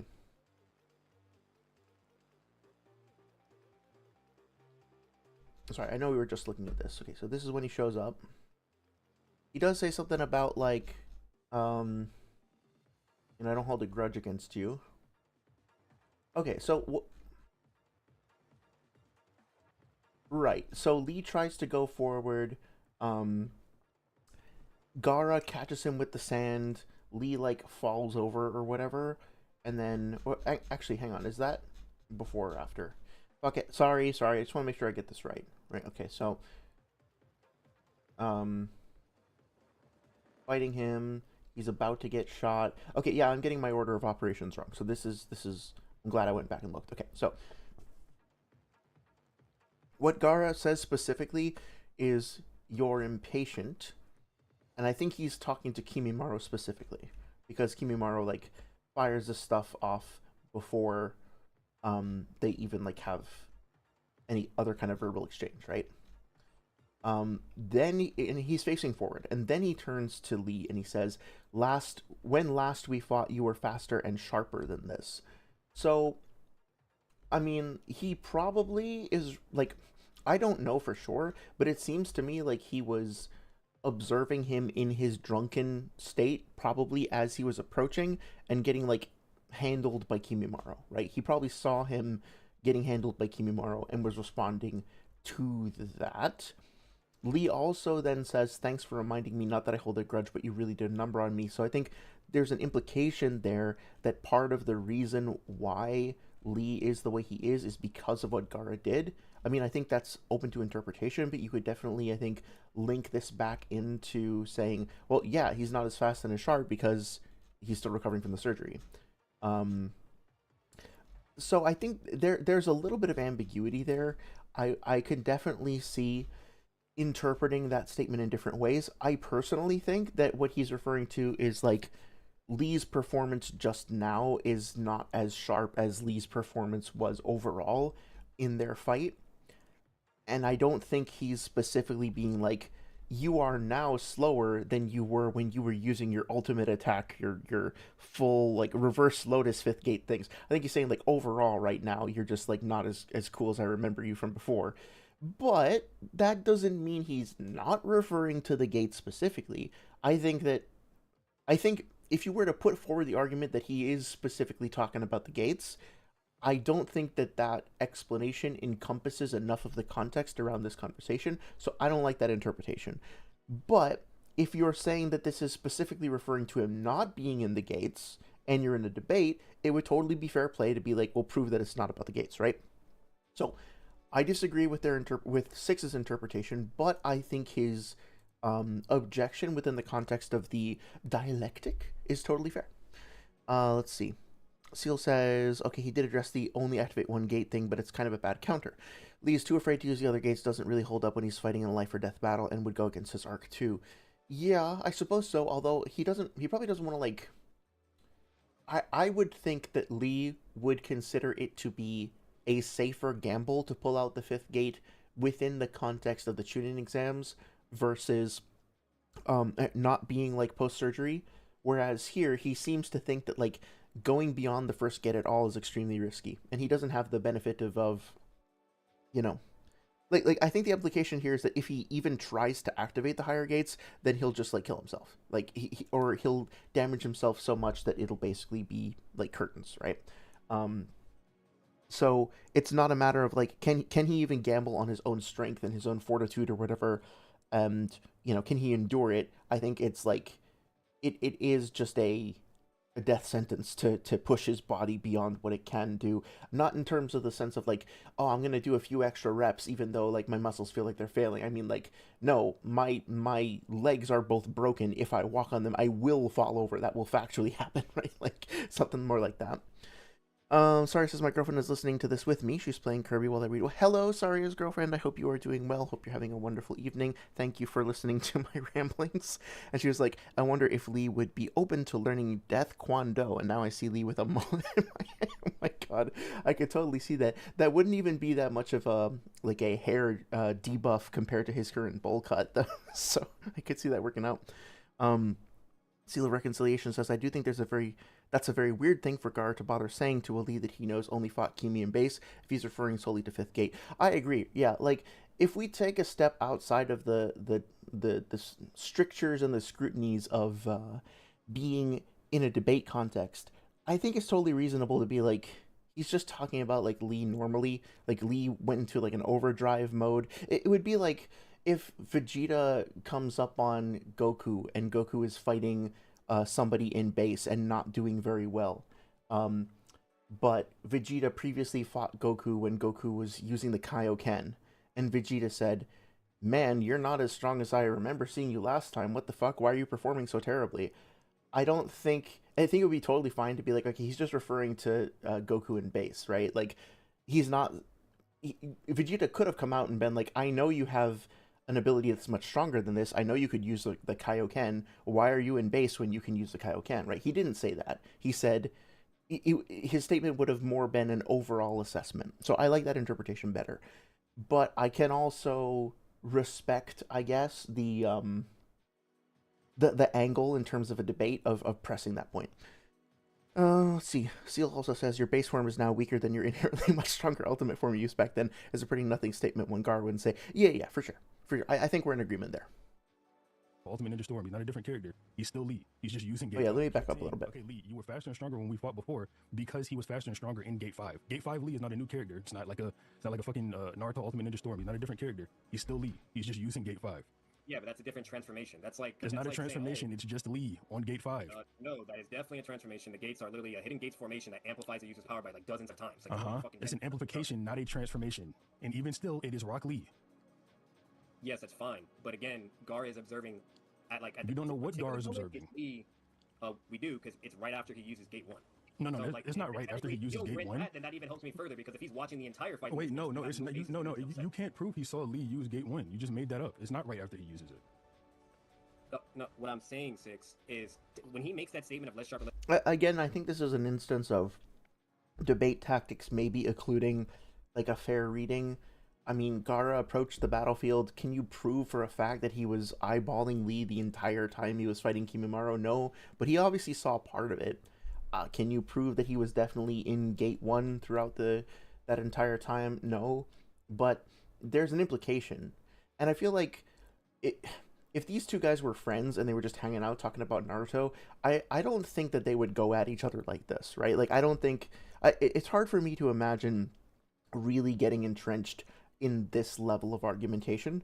I say that as the person who has been arguing for like 2 months about Foxy's beams. Okay, so like again, I recognize the inherent like hypocrisy of that, I suppose, so just to be fair. But this sounds like one of those things where it's like, I mean, come on. Everybody knows what the point of this scene is, and this is only getting like chopped up and split for the purposes of furthering the conflict here, in my opinion. So that's faster. That doesn't mean it's like that Six loses points. In fact, it's good tactics, so to speak, in terms of the debate flow. I just don't really think it's necessary, right? That was literally him like fighting. Like I think he was actually throwing just a normal taijutsu move at that moment. I can easily look back to it. It's either during the move, right after he That doesn't matter. Shout out to, is it Polite Mexa 2272? It's very easy to prove databook statements can be hyperboles. Yeah. Okay, or it's still Lee. Because again, this is not Lee using all the gates. So what? He's still Lee. Wait, Batman, you understand that Lee in 5th gate is still Rock Lee, right? He didn't turn into someone else. He's still Lee. I'm not saying it's not Rock Lee. I also think that this is like, okay, so obviously Lee didn't literally transform, but I think Batman here was clearly using the term transformation as a way of saying, like, the Kaioken is a transformation, right? Not literally. It's not a transformation in the same way that going into, like, Ozaru mode is a transformation, but using the term loosely, esoterically, yeah, like, he's going into a different state. You could say that KN0 is a quote-unquote transformation if you wanted to. Personally, like, I wouldn't really hold it against Batman if he happened to use the word in this particular manner. But I'm saying the disconnect is there is a drastic difference between 5th gate Rock Lee and like destructive capacity, AP, speed, the whole 9. I can even send those scans as well. It's stated where people can't even see him. They're being percentage. Yeah, I agree. That's why Gar says he was faster when they fought, because he's talking about that. No, he's talking about normal Lee at that. So yeah, so it now sounds like Six is making the positive claim and is saying that he is talking about him being in 5th gate mode, in which case I think Batman could capitalize on this and be like, okay, so you just made that as a positive claim. Are you prepared to defend that positive claim? Which I think Six will have more trouble doing. I think it's easier to say this could be the case, and so you'd need to rule out this possibility, and that's safer than saying like to like make the positive claim about the negation, if that makes sense. That point in time. Okay, look, hold on. We don't even have to keep arguing about this, because we're gonna keep. That's fine. I'm gonna get the scan. That's an argument from ignorance. That's an argument from ignorance. Not, because if you're saying he's not talking about the gates because he didn't say gates. That's an argument from ignorance. Okay, I don't think that Six's assessment there is correct. I don't think it's an argument from ignorance. I think what Batman is trying to express, maybe he's doing it in a little bit of a clunky way, but it sounds to me like he's just saying there isn't explicit evidence that he is explicitly talking about the 5th gates, right? In which case that wouldn't be an argument from ignorance. That would just be pointing out, kind of like what I was saying, right? That would be pointing out that Six's positive claim would still need to meet its burden of proof, and it hasn't yet. Specify and say with the yes, you said it once again. That is an argument from ignorance. You're saying because he didn't clarify, it's not that. Wait. Okay, I can get you here. Are you saying in Naruto characters? Yeah, I think that's a bit of a straw man from Six there. Ever specify or clarify directly what they're talking about? Because there's no. I'm saying they can. They 100% can. But I think the specification is him saying Lee. Lee is a specification. No, okay, that's a specific person. Hang on, Six. That hurts you though. Because no, it doesn't. That there's plenty of moments where Naruto characters do specify exactly what they're talking about with the statement they're using. I just said I think he's specifying. He's specifying by mentioning Lee. Just let me finish. So if you're agreeing that these characters do that, and there is considered, because there's plenty of fucking examples with that. Okay? Yeah, and I think this is an example. You gonna address that argument?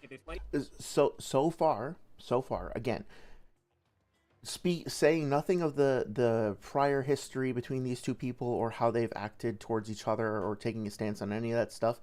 Just so far, based on the past half an hour or so of this debate, I will say that thus far, Six has been interrupting Jay more. I keep saying Jay. I'm sorry. Six has been interrupting Batman more frequently. He also seems to be getting more frustrated, more worked up than Batman, that might be justified based on the context around the debate on the outside.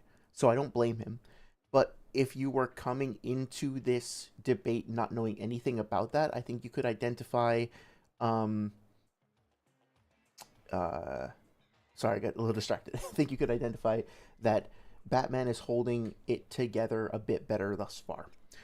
Seal says, to be fair, I found myself arguing that a scene meant one thing despite likely being intended to mean another a few times, even when I'm arguing with people I'm cordial with. That's okay, then maybe I miss yeah, I think I tried to mention the Foxy Beam stuff because, like, yeah, I don't want to say that if you're having this kind of discussion that you're being too nitpicky or you're being too belligerent or whatever. Yeah, I I think that I'm more just saying that sometimes debates can result in like the loss of nuance, and I think that without the adversarial nature of debate, it would be possible to be to look at these sorts of things in more shades of gray, I think is one way I would put it. And sometimes those shades of gray don't really come through in the debates themselves.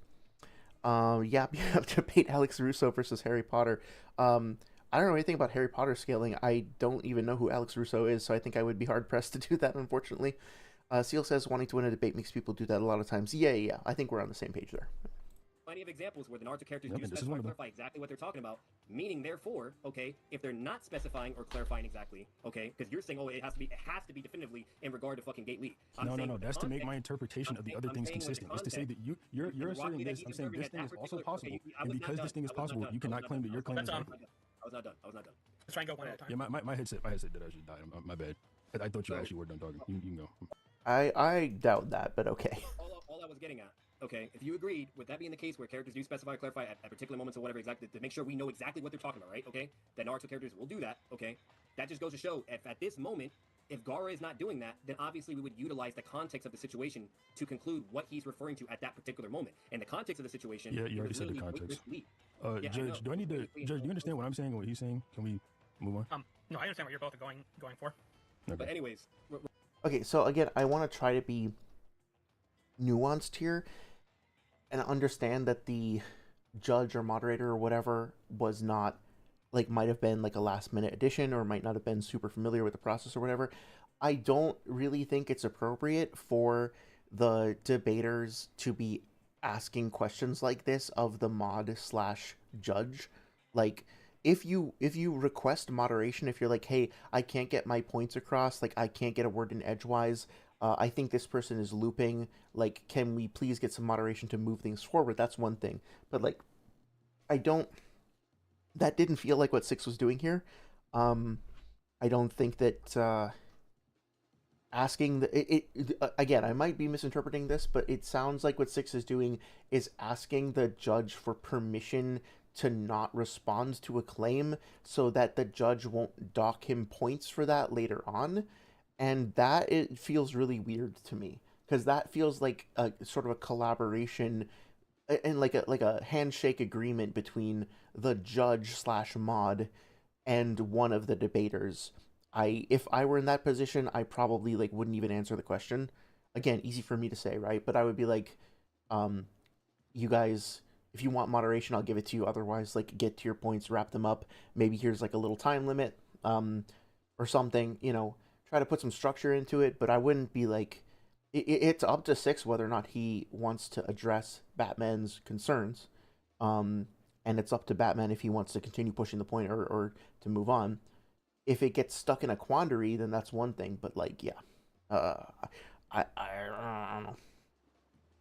I don't know. Sorry, it says John hasn't seen Wizards of Waverly Place. I have no idea what that is. Seal says, my latest instance of that even had me go back to the X thread to rescind a bad argument I made there, realized my mistake a few weeks after the argument. Oh, hey, shout out to you for doing that. Like, I think it's a rarity that I see people being willing to go back and admit mistakes or correct arguments and stuff like that. And I think anytime somebody is willing to do that, especially in a public platform, that sends a very positive message to other people that it's okay to do that. I think that, like, this is just my experience, but I kind of grew up with this like toxic masculine idea in my community that like you're never supposed to admit that you're wrong. You're never supposed to apologize because that just shows weakness. I never agreed with that, but it was definitely something that I saw a lot of people subscribing to, and I think for a while I did wonder if apologizing would make other people think that I was weak or like correcting myself or whatever. But I think so. I think we need to uh, applaud instances where people destigmatize that kind of thing. I think we all benefit from being able to admit when we're wrong or correct something, or even just being willing at all to go back and look at something again from a different light. So big respect for that. Big shout out to you for that. Regardless, I that's how have I no was doing comment. that with the context of the situation and so on and so forth. Therefore, meaning it would make more logical sense that Gar is referring to that weightless Lee that just performed an attack, and then when he makes that statement, because it's literally Lee attacking, and then he like saves Lee with sand, and then he makes that statement. He's not observing a fucking fourth or third or fifth gate Lee or anything like that, and so on and so on. Again, if it was under that, he would literally specify because that's blatantly obvious. No, nobody would even argue against that. Like, why the fuck would Gara compare base Lee to fucking gate Lee? That makes zero fucking sense. The whole point is he's saying, oh, you're less sharper and less faster because this motherfucker just got out of surgery and he's fucked up. Again, there's narrative. I agree with that. Yeah. He also just he's also hungover. He just got done being drunk, and he just got done using the first gate. Exactly. That's even more evidence indicating that it has nothing to do with the fucking third and fourth and fifth gate. What are you? Yeah. I think that's probably reasonable too. I think maybe Six could have weaponized that a little bit.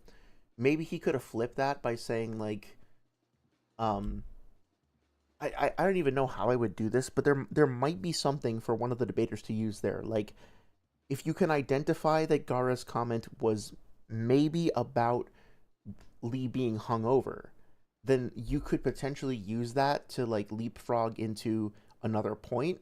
But I don't even know how I would do that. I'm just saying that there might be an opportunity there for a bit of a chess maneuver, I guess. You talking about? I'm saying that even if at this point, hold on. I'm saying that even this is another argument, just in case the last one didn't go through, which it definitely did. I'm saying that even if that last point didn't go through, at this point, the point Gar is observing him at, Lee is hung over and in pain from the first gate. So of course he'd be slower than when he was in the tuning exams, even according to your own interpretation, without even getting into the fact that Lee was stronger post surgery. Okay. And with that, I think that's kind of what he's trying to do. we can move on. Yeah, we definitely said plenty enough. Now to backtrack, Six did wanted that one scan, so I am going to show that to him when we were talking about the whole thing before and with Lee, post surgery and all that. So I'm going to post that here. And as you can read, he says, like, right now my job is to hold him as long as I can, so I guess I should avoid any moves big enough to, well, kill me. So again, this goes to show that he can only use up to gate one. No. This literally said, no, this says exactly, hold up, chat, I'm going to put this on screen as well. I wasn't done. Oh, I'm sorry. You might have cut out for me. So he later says, I really don't. Benefit of the doubt, but I am pretty skeptical of the whole like you're cutting off thing. I guess, well, I did have a pause, so I'll give you that. I'll say, Yep. I just got out of surgery, so I can't go too crazy. Yeah. I'm done, but I'm done. Yeah. Maybe I can open one of the 8 inner gates if it's just the first one. So I guess I should avoid any big moves enough to, well, kill me, okay? And he literally says, like, what his purpose and goal is here, to hold him off as long as he can for Naruto this way. Can I just say, like, as a personal anecdote or personal aside or whatever, that like I really wish these debates would come down to I know this is probably going to be like an unpopular take, but I almost wish that debates like this would just not involve chain scaling at all and just talk about techniques and stuff, right? Because I don't.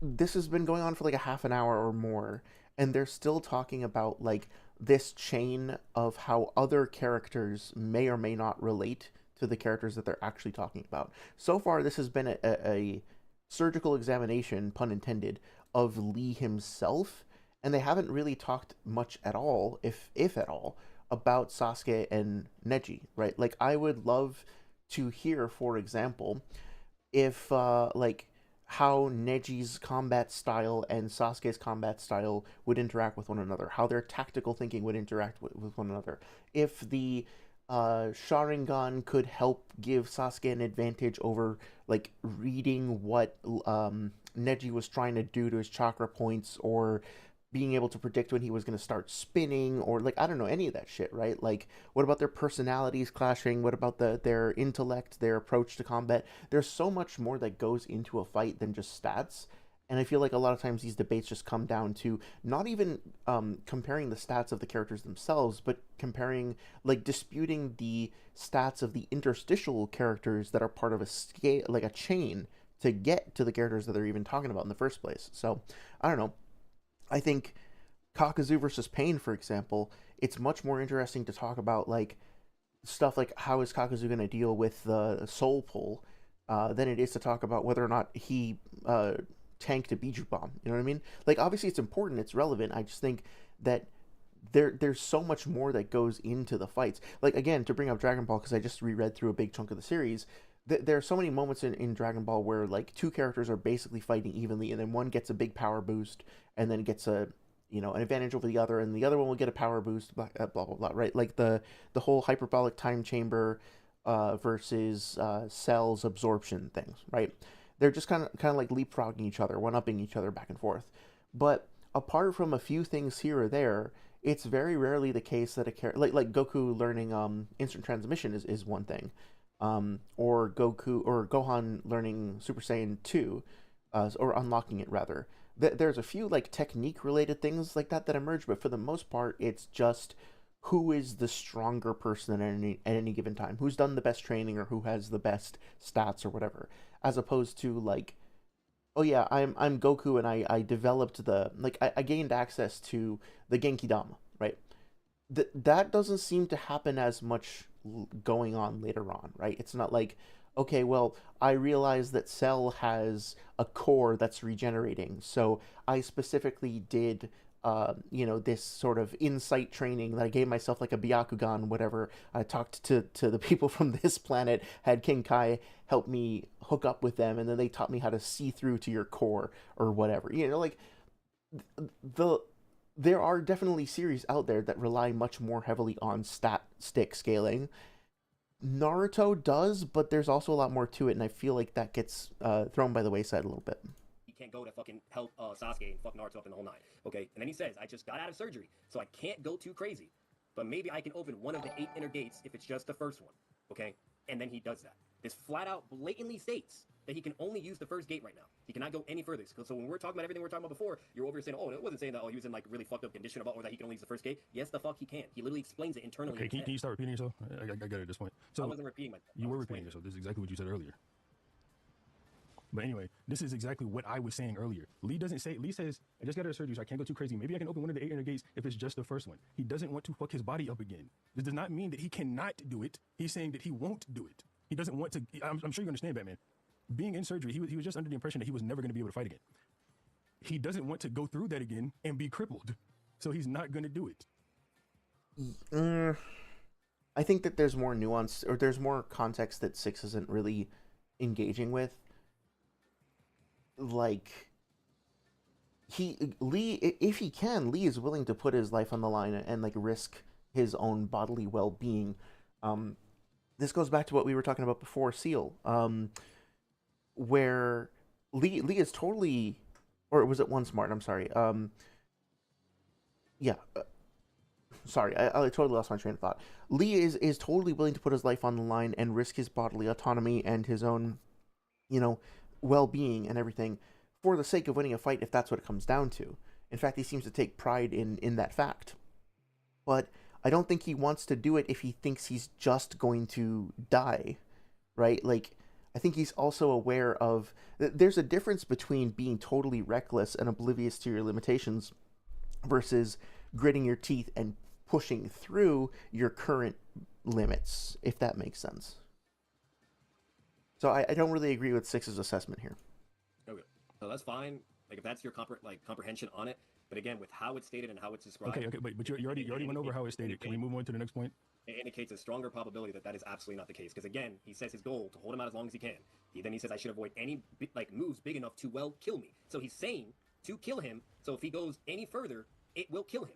And then he says, I just got out of surgery. That's the reason in correlation, so I can't go too crazy. Holy shit. And he says, but maybe I can open one of the 8 inner gates, just the first one, and that should be just enough, and that shouldn't cause any issues, and so on and so on. Because he's literally saying here, flat out, if he does any more than that, it will kill him. and he just got out of surgery and the whole nine. So that makes zero logical sense. What you saying that there's no way like he has to be able to go to the gates and blah blah and all this weirder shit. But no, the I didn't character's say he flat had to out be able to. explaining I and didn't say telling he had you to be that able he to. can I only didn't say move up that. to the first gate, and even the first gate alone. Dude, can like, you stop even that. repeating yourself? I'm Holy not repeating shit! it, I'm explaining it because you're slow as You're shit. repeating it, but no, you're explaining it by repeating it over and you're slow over. as shit and you're dumb. That's why. Okay, I have to fucking explain it and tell you because you're still Okay. not. Okay, I will say again, like, I think so. Batman just escalated and got personal. I don't appreciate that. Also, Six has been like poking the bear for a while now, so I also kind of sympathize with it. And also, sorry, yes, finished rereading Carrie for the quintillionth time. I've lost so many tears for my queen. That's fucking awesome. I'm really glad that you're still getting a lot of enjoyment out of it. That's really awesome. Comprehending. Okay. So again, with what your reputation was before, that makes zero fucking sense. The evidence is literally there in the fucking pudding. But anyways, if you think you got that, that's fine. All right. You say the evidence is in the pudding? No, that's why. Okay, I have to fucking explain it and tell you because you're still not comprehending. Okay. So again, with what your reputation was before, that makes zero fucking sense. The evidence is literally there in the fucking pudding. But anyways, if you think you got that, that's fine. That's cute. So to go further ahead with this. So point being said, with this. Wait, just I do think that it's.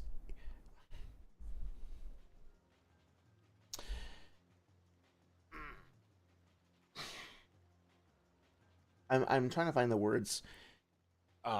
It doesn't make any sense to me that Six would just let this motherfucker continue for this long, right? Like, they started at the 17-minute mark. Six hasn't really done any scaling. He hasn't even really engaged that much with the conversation. I mean, like, he has been poking and prodding, and he has been, like, trying to respond to things, but, like, this doesn't feel like an equivalent exchange, if that makes sense. I don't know. I couldn't just sit there for this long and let this go on. Like, I would need to interject and start making more points. Maybe I'm being unfair. I don't know. It just feels like at this point... Nah, I'm probably being unfair. I think Six probably feels like he has addressed his points, and he's, like, giving him the courtesy or whatever to do all of his scaling first, and then Six is going to take his turn. I don't know how to phrase it. Something about this feels, though, that, like, he's letting Batman take up too much of the air in the room, and maybe he should, like, put his foot down and be like, no, it's my turn now, motherfucker. Like, I don't know. Some feels off, but, you know, that's just me. Seal says, how much stock should we put into Lee saying, can't go too crazy, and maybe I can open the first gate, given can normally used to mean a limit instead of unwillingness? Yeah, I think that he's uncertain, right? He's uncertain if... So he's I guess you could argue that he's going for endurance rather than like a big blaze of glory or whatever. And so the implication is that if he does anything that's too extreme, that he could burn himself out too quickly. But I think it's very clear that, like, because he's still recovering from surgery... Okay, so here's one way to look at it, right? Like, maybe in base, he's totally fine, right? He's basically just the same as he normally would be in base without his weights.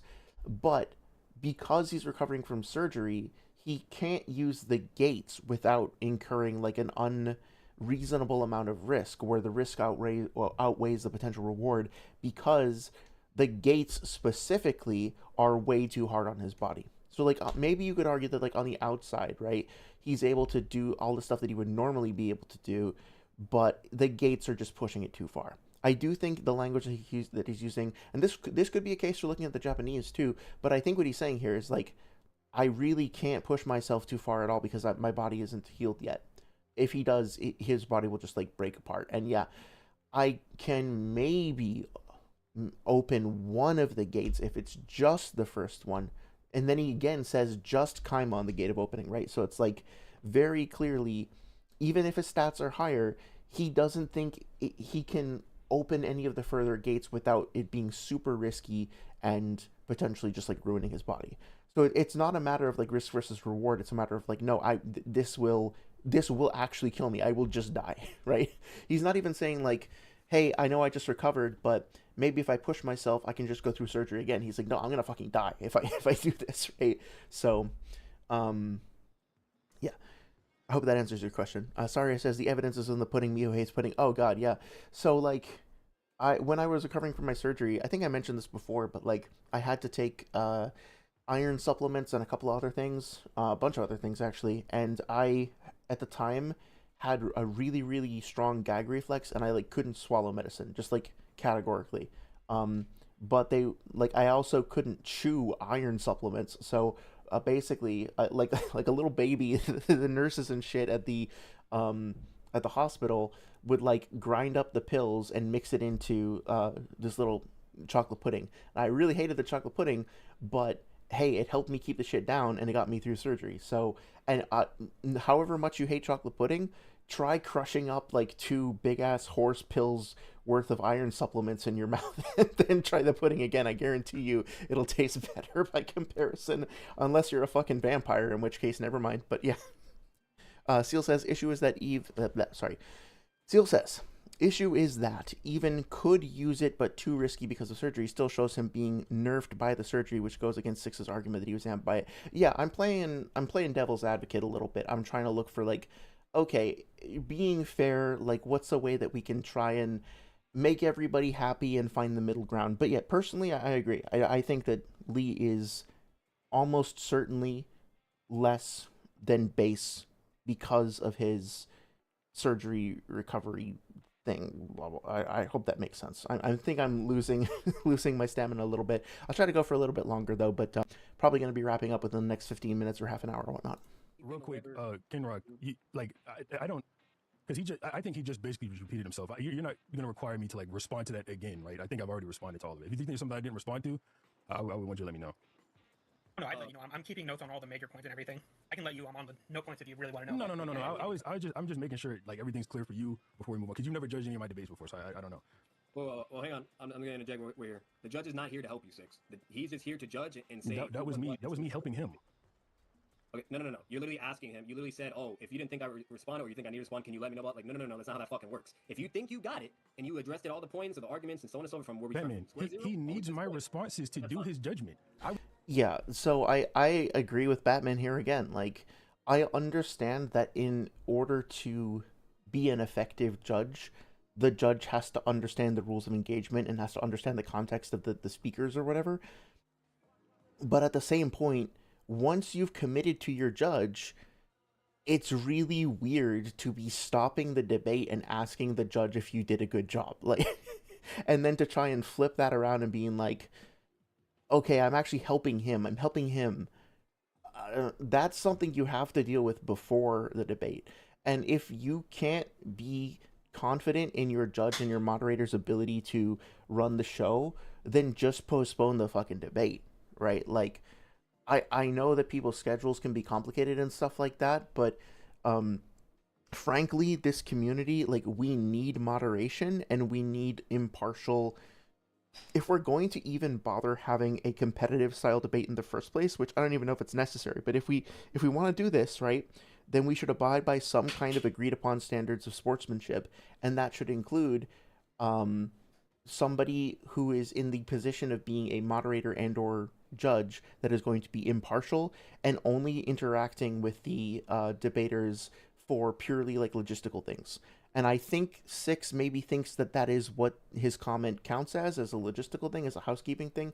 But in the middle of a debate asking if like, hey, is this going to be held against me later on if I don't respond to this? You're asking, you know, it feels like asking the teacher halfway through an exam if like you've answered the question correctly. Like, you don't get to know that until you're done, right? That's kind of the whole point.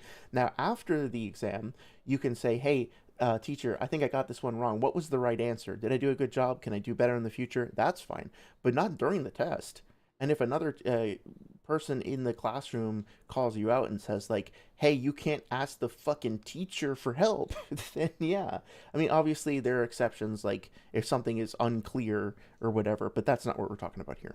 I was telling him if he doesn't. And use a notepad, you fucking dumb bitch. Okay, I know that now. He just said that for Kenrock. Please confirm you just said that for the first time. Ken did not say that for the first time. Kenrock.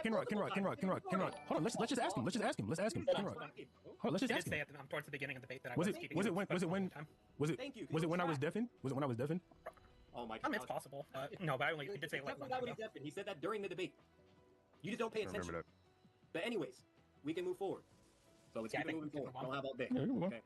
What can I do? Take care of your kid? No. I know. No. Okay. So, on the one hand, that is actually really funny, but it's also pretty mean-spirited. Like, Yeah, I feel guilty laughing at that because it's a pretty like below the belt little jab there, but I can't help myself from laughing a little bit. Exactly. You're a He fucking actually fat said no. That's big whale crazy. fucking bitch. Go, Don't make we a can fucking go to big the wave at next. SeaWorld, Yo, you gentlemen. fucking fat ass Yes. bitch. What's up? Let's keep it calm and just go on to the next point. Okay, I was about to.